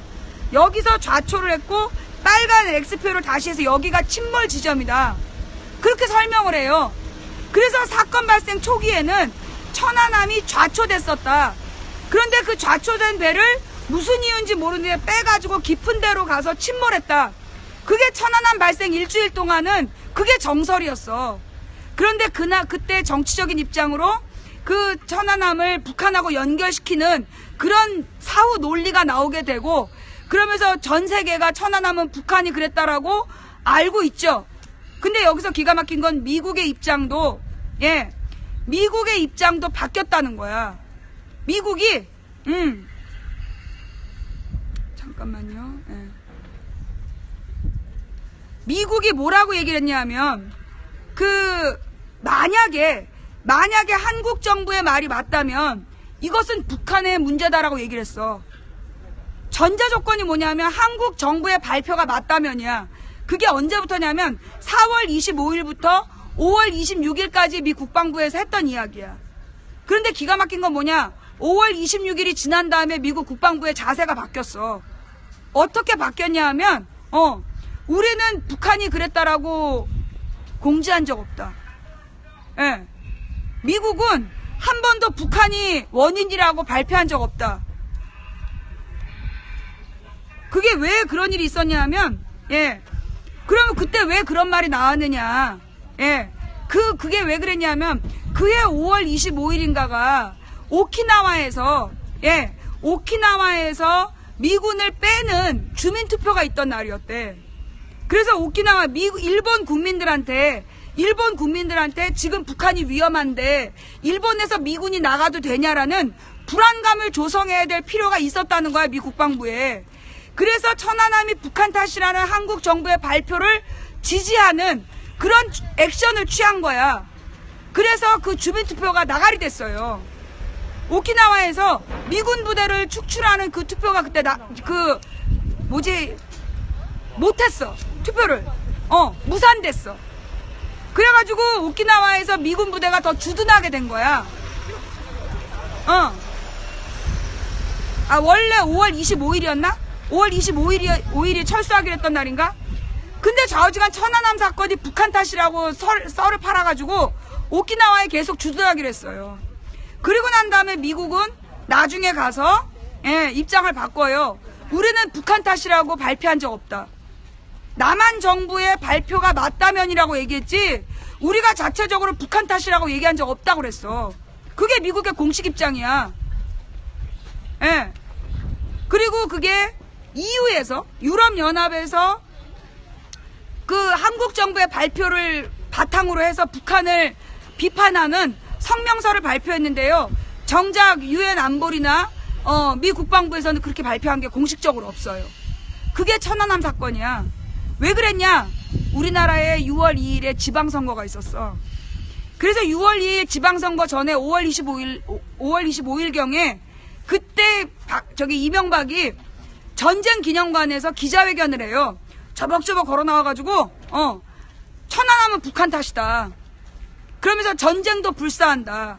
그게 일주일 뒤에 있었던 지방선거 때문이었어. 그래서 전쟁 공포를 팔아서 그 해 지방선거를 이기려고 했던 게 2010년 그 천안함 사건이었어요. 그런데 그때 많은 사람들이 그 무상급식 문제를 논점으로 만들어서 이게 전쟁이냐 평화냐 둘 중에 뭘 선택할 거냐 라고 얘기를 했고, 그 결과 평화를 선택한 그 민주세력이 이기게 되는 거였죠. 예, 그게 2010년 천안함 사건의 배경이었단 말이야. 공교롭게도 그로부터 4년 뒤 4월 16일 그해 6월에 있는 지방선거를 앞두고 세월호 사건이 발생해요. 참 신기하죠. 2010년 진짜 지금 나만 이상한 거야? 네. 그러고 보니까 2010년에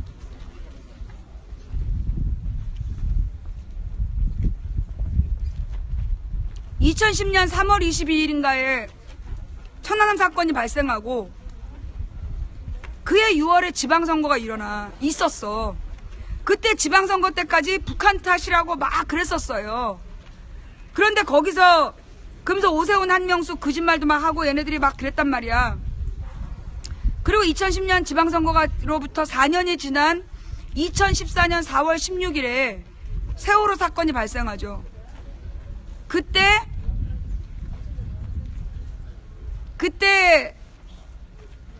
민주당의 제1야당의 당대표가 김한길, 안철수였죠. 그런데 그 김한길, 안철수가 세월호 사건이 발생하자마자 우리는 이 사건을 정치적으로 이용하지 않겠다라고 발표를 해요. 그러면서 무슨 짓을 했냐면, 원래 야당 의원들이 행정부를 감시해서 제대로 사건의 수습이나 진상규명이 되도록 했어야 됐는데 아무것도 하지 않았어. 그리고 그해 6월에 지방선거를 말아먹어요. 광주하고 안산에다가만 이상한 사람들을, 지금 그 안산에 그때 안철수하고 김한길이 전략공천한 재종길이 지금 안산에 안전공원 회방 놓고 있는 그 안산시장, 걔를 전략공천한 게 김한길, 안철수였어.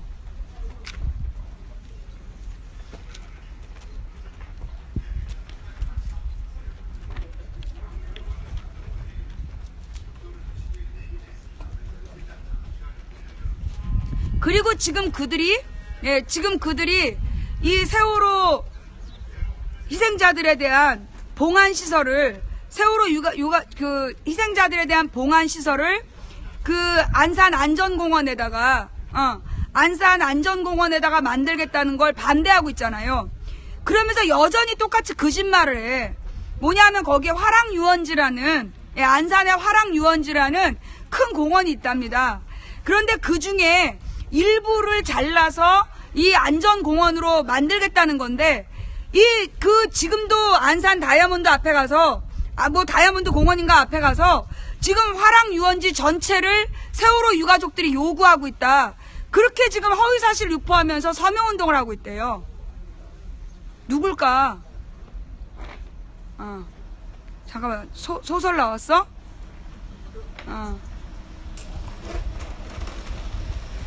누가 소설이라 그랬어? 예, 자, 소설 쓰지 마세요. 진짜였나 보죠? 예.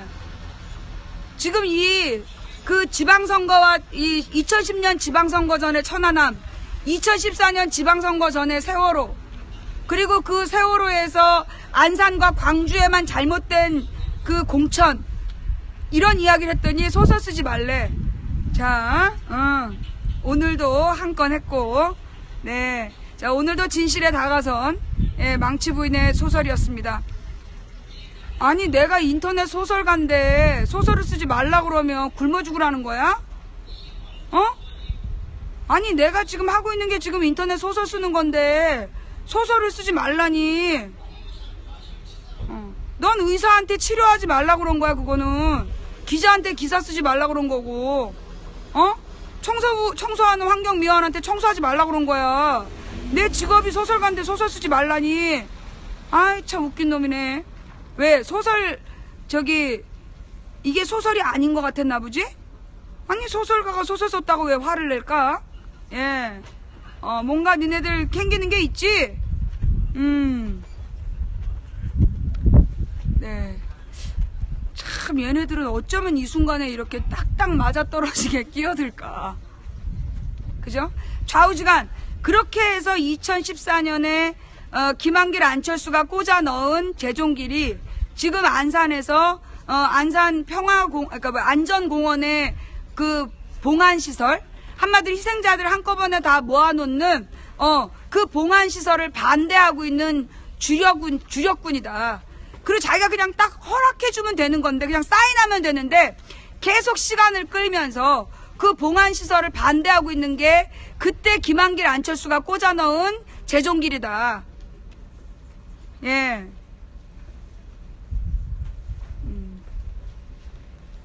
자, 그리고 내년이 또 지방선거가 있습니다. 예. 내년에 또 지방선거가 있기 때문에 정말 문재인 정부에서 제일 먼저 해야 되는 게 뭐냐? 대형 재난사고가 없도록 안전에 만반을 기해야 된다. 아까 맨 처음에 얘기했던 부분 있죠? 예. 이게 내년에 지방선거를 앞두고 또 무슨 일이 벌어질지 모르기 때문에, 네. 그래서 지금 문재인 정부에서 대형 재난사고가 일어나지 않도록 대책 마련을 철저히 해야 된다. 재난사건에 대한 매뉴얼들, 그게 옛날에 노무현 정부 때 있었다는 거 아니야. 노무현 정부에 있었던 재난사건 매뉴얼을 이명박 때 다 없애버렸대요. 예, 재난 매뉴얼을. 그래서 이런 사고가 난 거야. 천안함 세월호가 벌어진 게 노무현 정부 때 있었던 재난사건 매뉴얼을 이명박 정부, 박근혜 정부가 다 해체해버렸어. 네. 그래서 사고가 난 거거든요.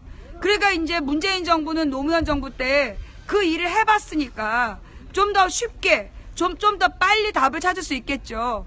예. 이명박이 그거 돈 든다고.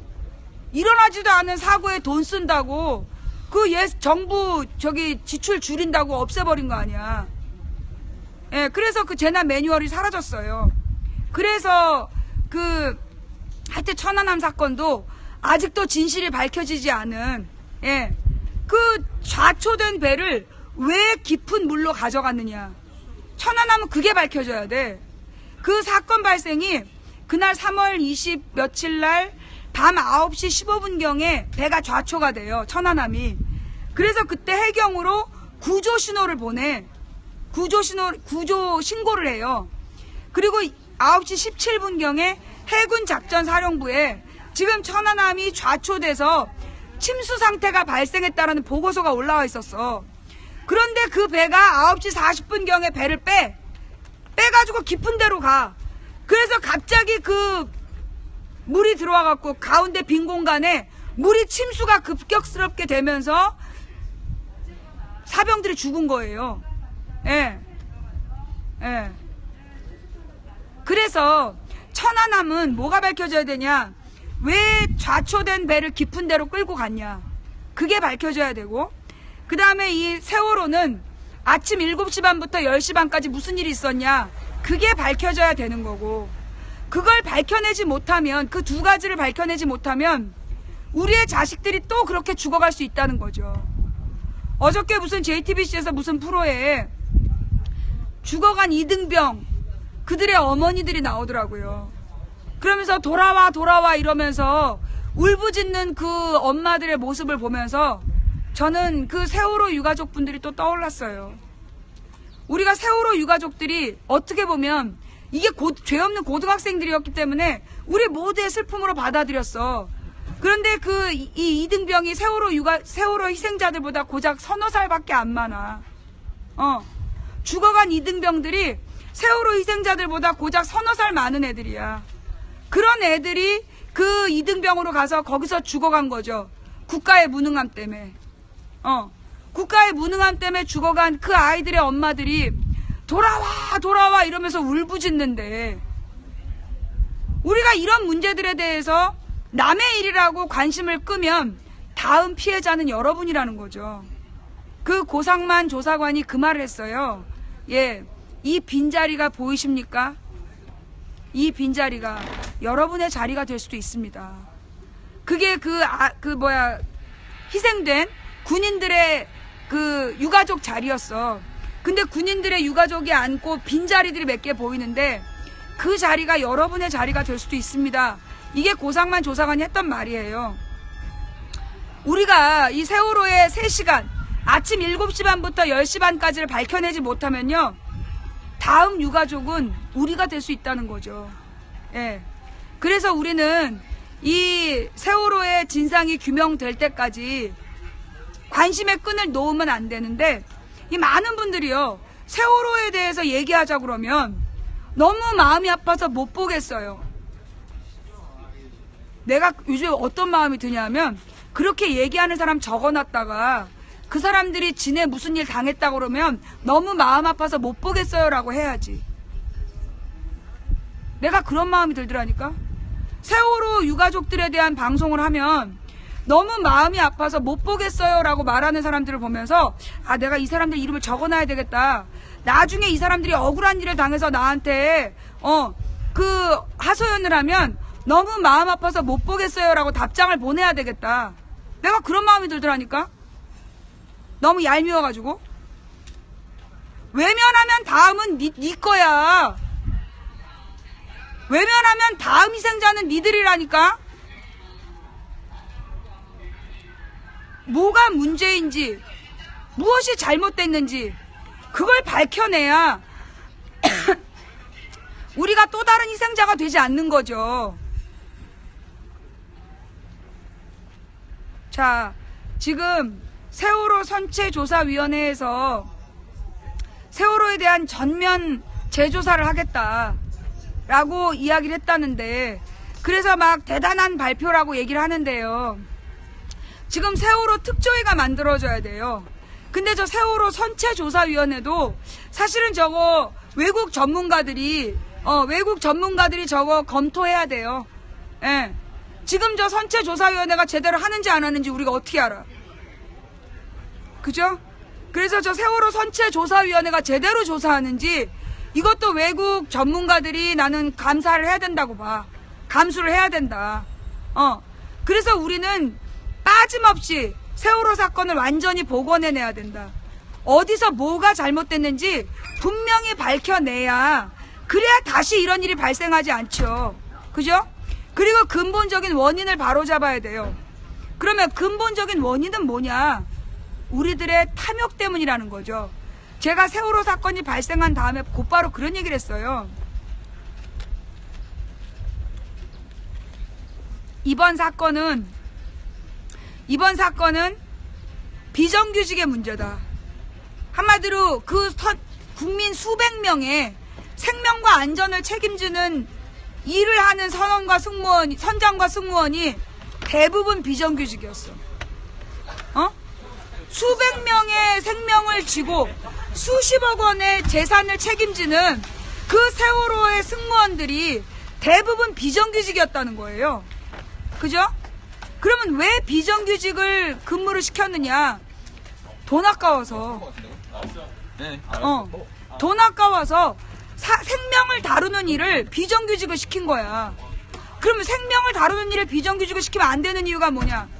생명을 다루는 일은 중요하기 때문에 실수가 없어야 되니까 돈을 많이 주고 제대로 된 전문가를 썼어야 되는데, 그 세월호에 탄 승무원들이 그런 큰 배를 운전해 본 적이 없는 조타수였다며. 그날 세월호 조타수가 그렇게 큰 배를 운전해 본 게 일주일밖에 안 된 애였어. 그리고 그들 승무원이라고 탄 사람들 중에 뭐 5명인가가 선원 정식 계약도 안 한, 비정규직 계약도 안 한 애들이었다니까? 그죠? 그 다음에 지금 그 세월호에서 죽은 선생님들, 의사 지정 안 해줬잖아. 의사자로 지정 안 해주겠다. 그 다음에 공무원이 아니기 때문에 의사자 지정이 안 된다고 그랬었어. 그죠? 근데 문재인 정부 들어서서 그 비정규직 선생님들을 인정해주기로 한 거잖아요. 그죠? 이 세월호의 문제에는 비정규직이라는 문제가 있고, 그 우리들 스스로가 너무나 당연스럽게 뭐 비정규직 다 어쩔 수 없는 거 아니야? 라고들 얘기하잖아. 그죠? 그리고 이런 비정규직 그 업무 구조에 대해서 저항하지 않고, 그리고 우리들 스스로가 비정규직을 막 쓰잖아요. 그리고 그 비정규직들에게 월급을 조금 주는 건 당연하다고 생각하잖아요. 그렇게 해서 공항 안전도 비정규직이, 이런 항만 안정도 비정규직이, 이런 사람들이 그 제대로 된 돈을 받고 전문가로서 존중받지 못하니까, 그리고 언제 잘릴지 모르기 때문에 국민의 생명과 안전, 국가의, 여기가 이 항만이 국경선이야. 항만을 지키는 저 직원들 전부 정규직으로 써야 되는 거야. 그렇잖아요. 그런데 지금 우리나라의 모든 항만에, 항만 누가 지키는지 아세요? 그 회사에 고용된 비정규직들이 지킨대. 우리나라 해안선을 지키는 항만의 안전, 시큐리티, 보안을, 누가 담당하냐 하면, 그 항만에 드나드는 민간 회사에 비정규직 그 경비원들이 국경을 지키고 있어. 그래서 그거를 지금 정규직으로 바꾸겠다는 게 문재인의 공약이야. 근데 반대하잖아. 세금 많이 들어간다고. 국경선을 지키는 일을 그거 정규직으로 바꾸겠다고 욕하고 있는 나라야. 그러면서 국방비는 국가 예산의 10분의 1을 써야 된다고 주장을 해. 뭐 하자는 거지? 내가 볼 때는요, 국방비 국가 예산의 10%로 국방비를 쓰고 있는데, 그 돈의 10분의 1만 풀어도 이 해안선을 지키는 정규직을 충분히 만들고도 남는다고 봐. 안 그래요? 해마다 국가 예산의 10%가 국방비로 들어가. 근데 도대체 그 국방비 다 어디로 가냐고. 왜 해안선을 일반 민간 회사의 경비원이 지키냐고. 이게 뭐 말이 되는 세상이냐고. 영국의 런던의 화재도 마찬가지로 돈 때문에 벌어진 사건이잖아요. 그죠? 결국 우리들의 탐욕이, 돈 하는 우리들의 탐욕이 우리들의 안전을 팔아먹고, 그리고 우리들의 생명을 팔아먹는 그런 악순환이 계속되고 있다는 거죠. 그래서 우리는 이 세월호의 진상규명을 요구하는 내용이 본질적으로 우리들의 탐욕에 대한 고민이 돼야 된다. 제가 거짓말 안 하고 비를 내려달라고, 아니 그런 말 있잖아. 인디언이 기우제를 하면 반드시 비가 온다. 왜냐하면 비가 내릴 때까지 기우제를 올리기 때문이다. 그 말을 듣고, 아, 내가 비가 올 때까지 기도를 해야 되겠다. 그래갖고 300번을 기도를 했어. 그 비를 내려달라고 300번을 막 기도를 하는데, 하나님께서 뭔 말씀을 하시냐면, 지금 이 비를 내려달라고 너희들이 얘기하기 전에 너희들이 먼저 회개해야 된다. 우리가 이 4대강 사업을 우리 국민들이 그때 절반 가까이 찬성했잖아요. 그죠? 우리가 그때 4대강 사업을 절반 가까이 찬성했어요. 그게 4대강이 무슨 일자리를 만든다는 둥, 이러면서 4대강에 대부분 찬성했고, 그리고 이 4대강 보 주변에서 땅 장사하는 사람들이 그 4대강으로 덕을 봤잖아요. 그죠? 그 결과 이 4대강 때문에 지금 우리나라 4대강이 완성된 뒤 3년 동안 비가 안 오는 거야. 예. 4대강이 완성된 다음에 그 비가 안 오고 있는 거예요. 그러면 결국은 뭐냐? 여러분들 4대강 그 자전거 도로에 자전거 타러 가시죠? 4대강 자전거 도로에 자전거 타러 가시잖아요. 그리고 사진 찍어서 올리시고, 그런 행동들 하나하나가 결국 이명박이 4대강 자전거 도로에 다니는 국민들을 보면서 자기가 좋은 일 했다고 그런대잖아. 나도 안 가. 아니, 걷기도 힘든데 무슨 자전거 타고 거기까지. 좌우지간 지금 이 4대강에 대한 문제, 예. 이 4대강에 대한 문제가 우리들이 스스로 회개하지 않으면, 반성하지 않으면 비가 내리지 않는다는 거예요. 이 4대강에는 우리 국민들의 탐욕이 거기에 응축되어 있는 거야. 어쩌면 이명박이 대통령 되기를 바랬던 국민들, 좀 더 부자가 되고 싶어서, 그죠? 평민이었던 이명박이 그 건설회사의 사장이 되는 걸 보면서 우리도 부자가 되고 싶다. 그때 그랬잖아.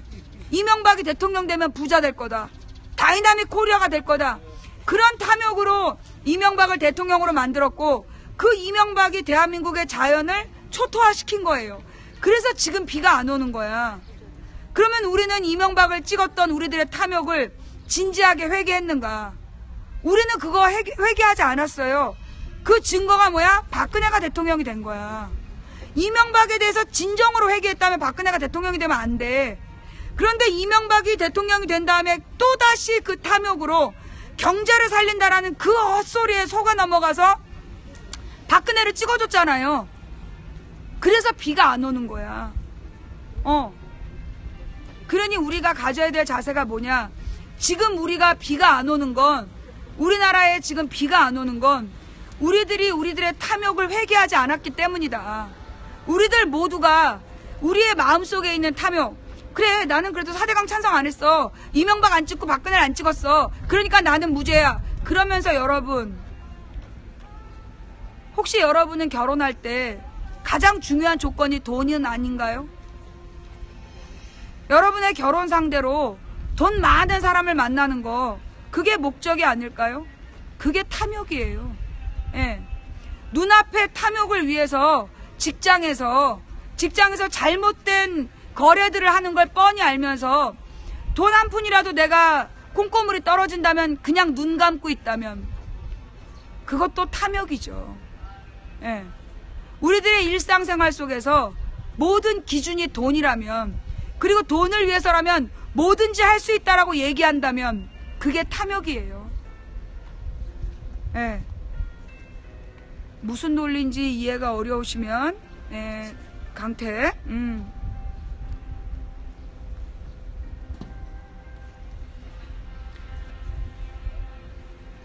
가뭄으로 문재인을 탓하는 인간 때문에 비가 안 오는 거야. 내가 볼 때는 이 가뭄을 4대강 물 뺀 문재인 때문이라고 얘기하는 인간들 때문에 비가 안 오는 거야. 온 국민이 회개하지 않으면 비 안 내려요. 예. 온 국민이 회개하지 않으면 비가 안 내려.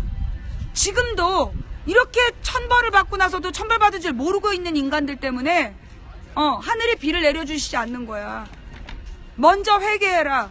그래야 비를 내려주시겠다. 예.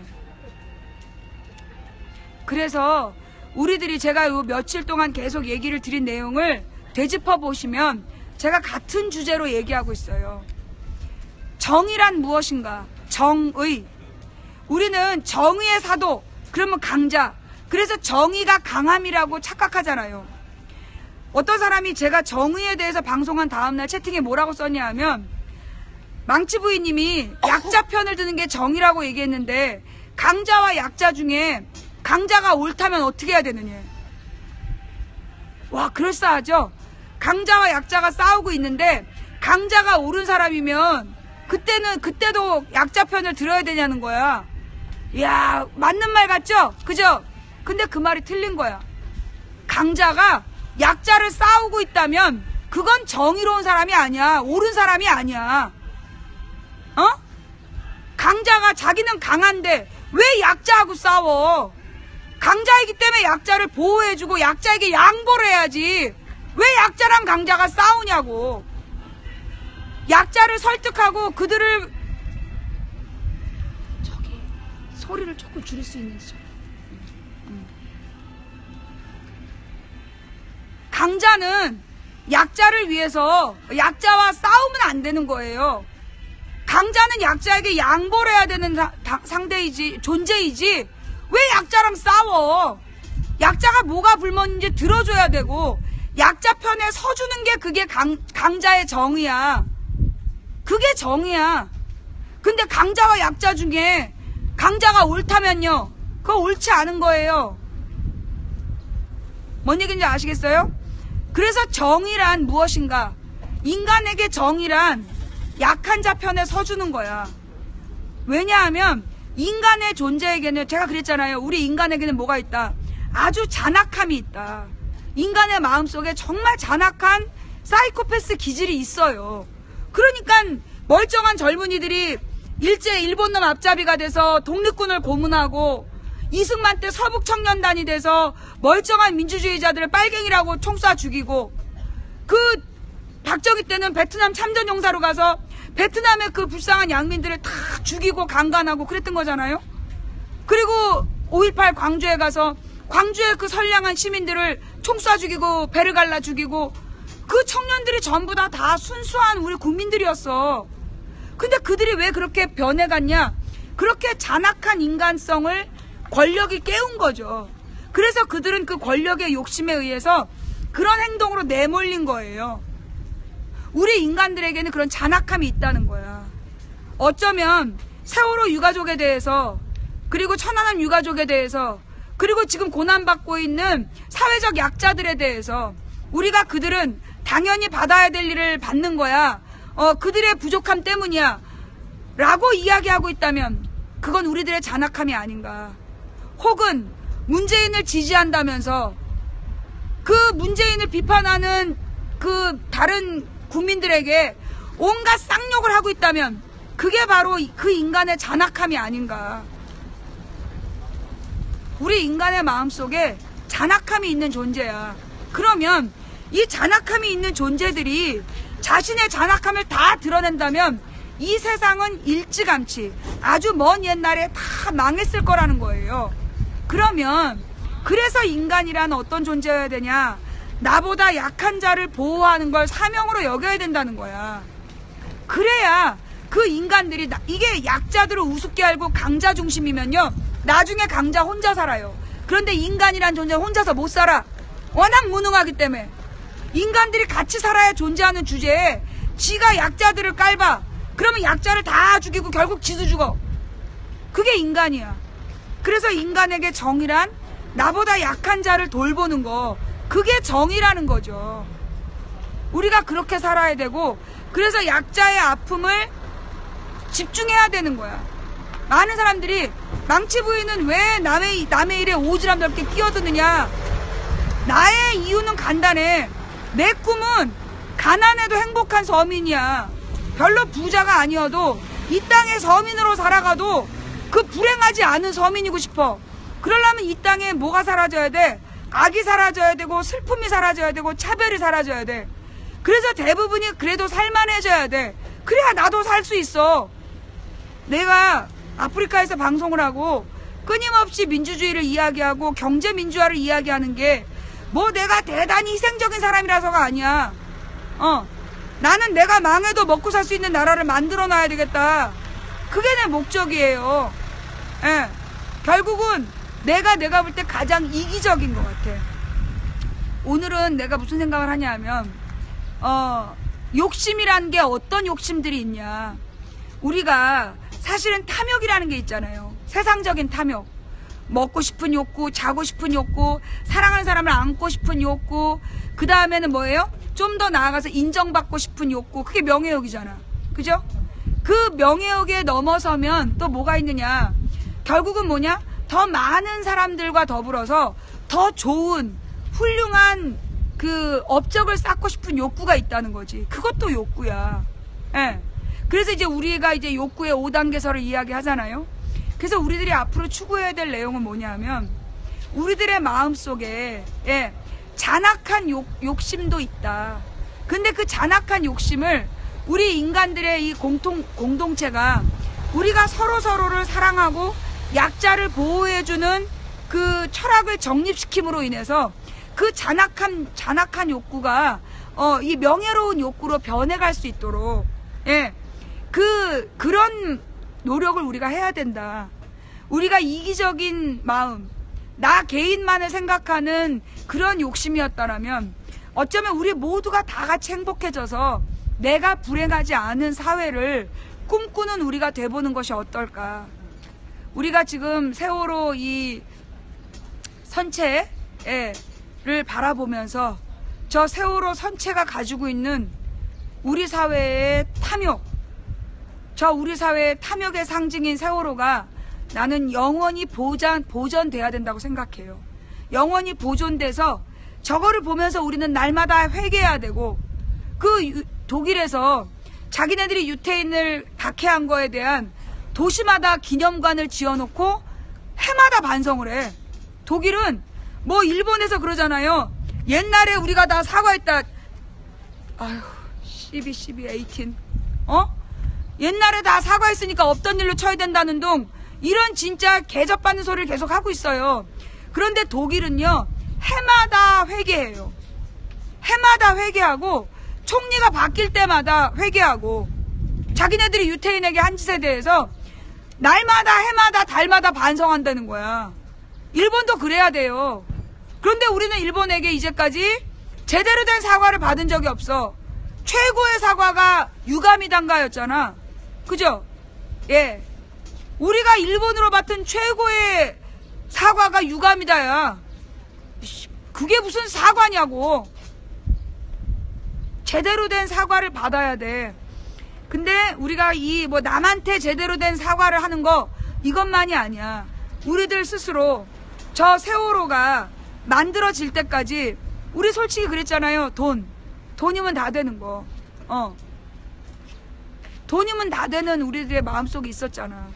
그래서 우리 자식들이 돈을 많이 벌길 바랬고, 그래서 우리 자식들이 무한 경쟁에서 미친 듯이 공부만 하라고 날마다 들볶고, 네가 최고의 지위를 가져야 된다. 그래서 내 자식이 명문대 가고 좋은 데 취업해서 친구들한테 자랑하고 싶어서, 애들 물론 자랑하고 싶어서가 아니라 그들의 인생이 잘 돼서 제발 내가 얘네들 먹여 살리는 일이 없길 바라는 그런 마음도 있었겠죠.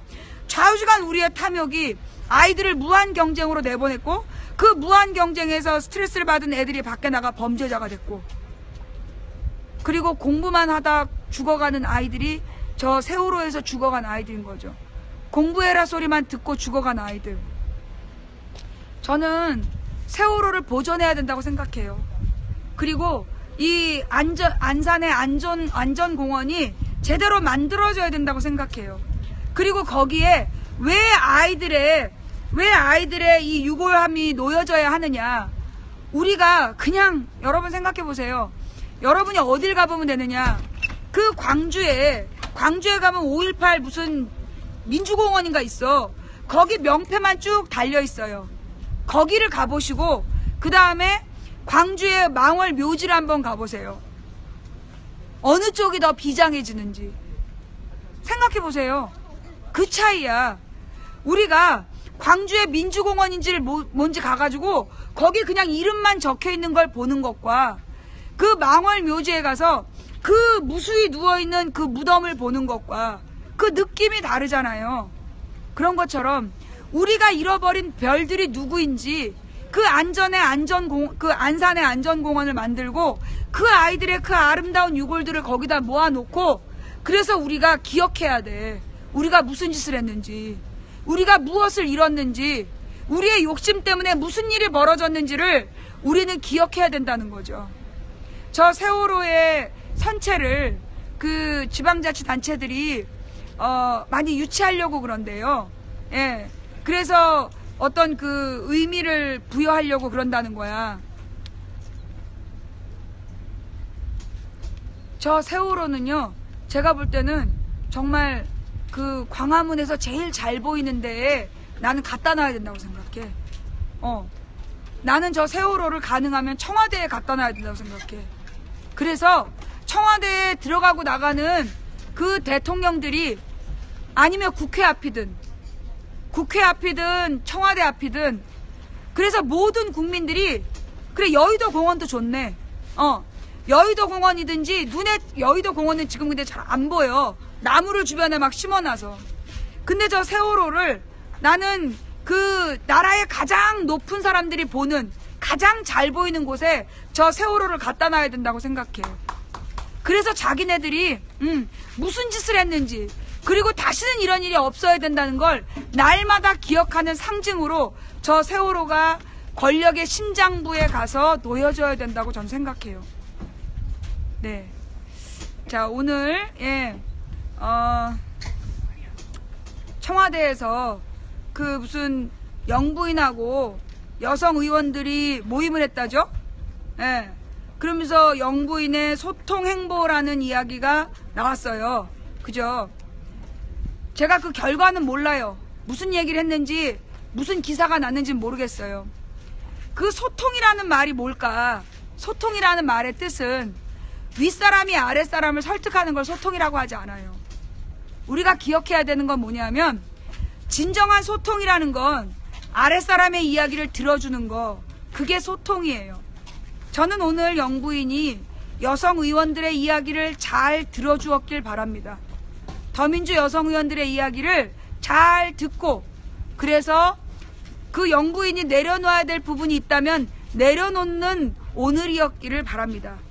진정한 소통은 강자가 약자의 목소리에 귀 기울여 주는 거, 높은 자가 낮은 자의 목소리에 귀 기울여 주는 거, 그게 소통이라는 것을 마지막으로 말씀드리면서, 예, 제가 뭐하러 여길 왔을까?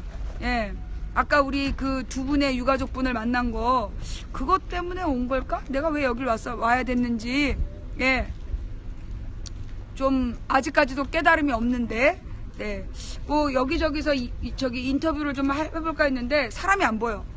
이미 이제 이 배가 다 선체 그 수색이 끝나서 이렇게 좀 인터뷰를 할 만한 분들이 많이 안 계신 것 같아요. 네. 자, 회개하라는 하나님의 메시지, 그런 것 같아요. 우리가 비를 내려달라고 막 얘기하는데, 이건 우리들이 잘못해놓고 그 잘못을 반성하지 않고 해결해달라고 얘기하는 거잖아요. 그죠? 먼저 4대강에 대해서 우리가 다 회개해야 된다. 저는 이 4대강 보를 전부 철거해야 비가 오는 거 아닐까, 저는 그런 생각도 들어요. 예. 우리가 진정으로 회개했다는 뜻으로 4대강의 모든 보들을 철거해야, 그래야 비가 오지 않을까, 그래야 자연이 정상이 되는 게 아닐까. 우리가 저 세월호를 보면서도 저게 그냥 관심거리, 흥미거리, 저게 올라왔다고 구경거리로, 여러분 기억나세요?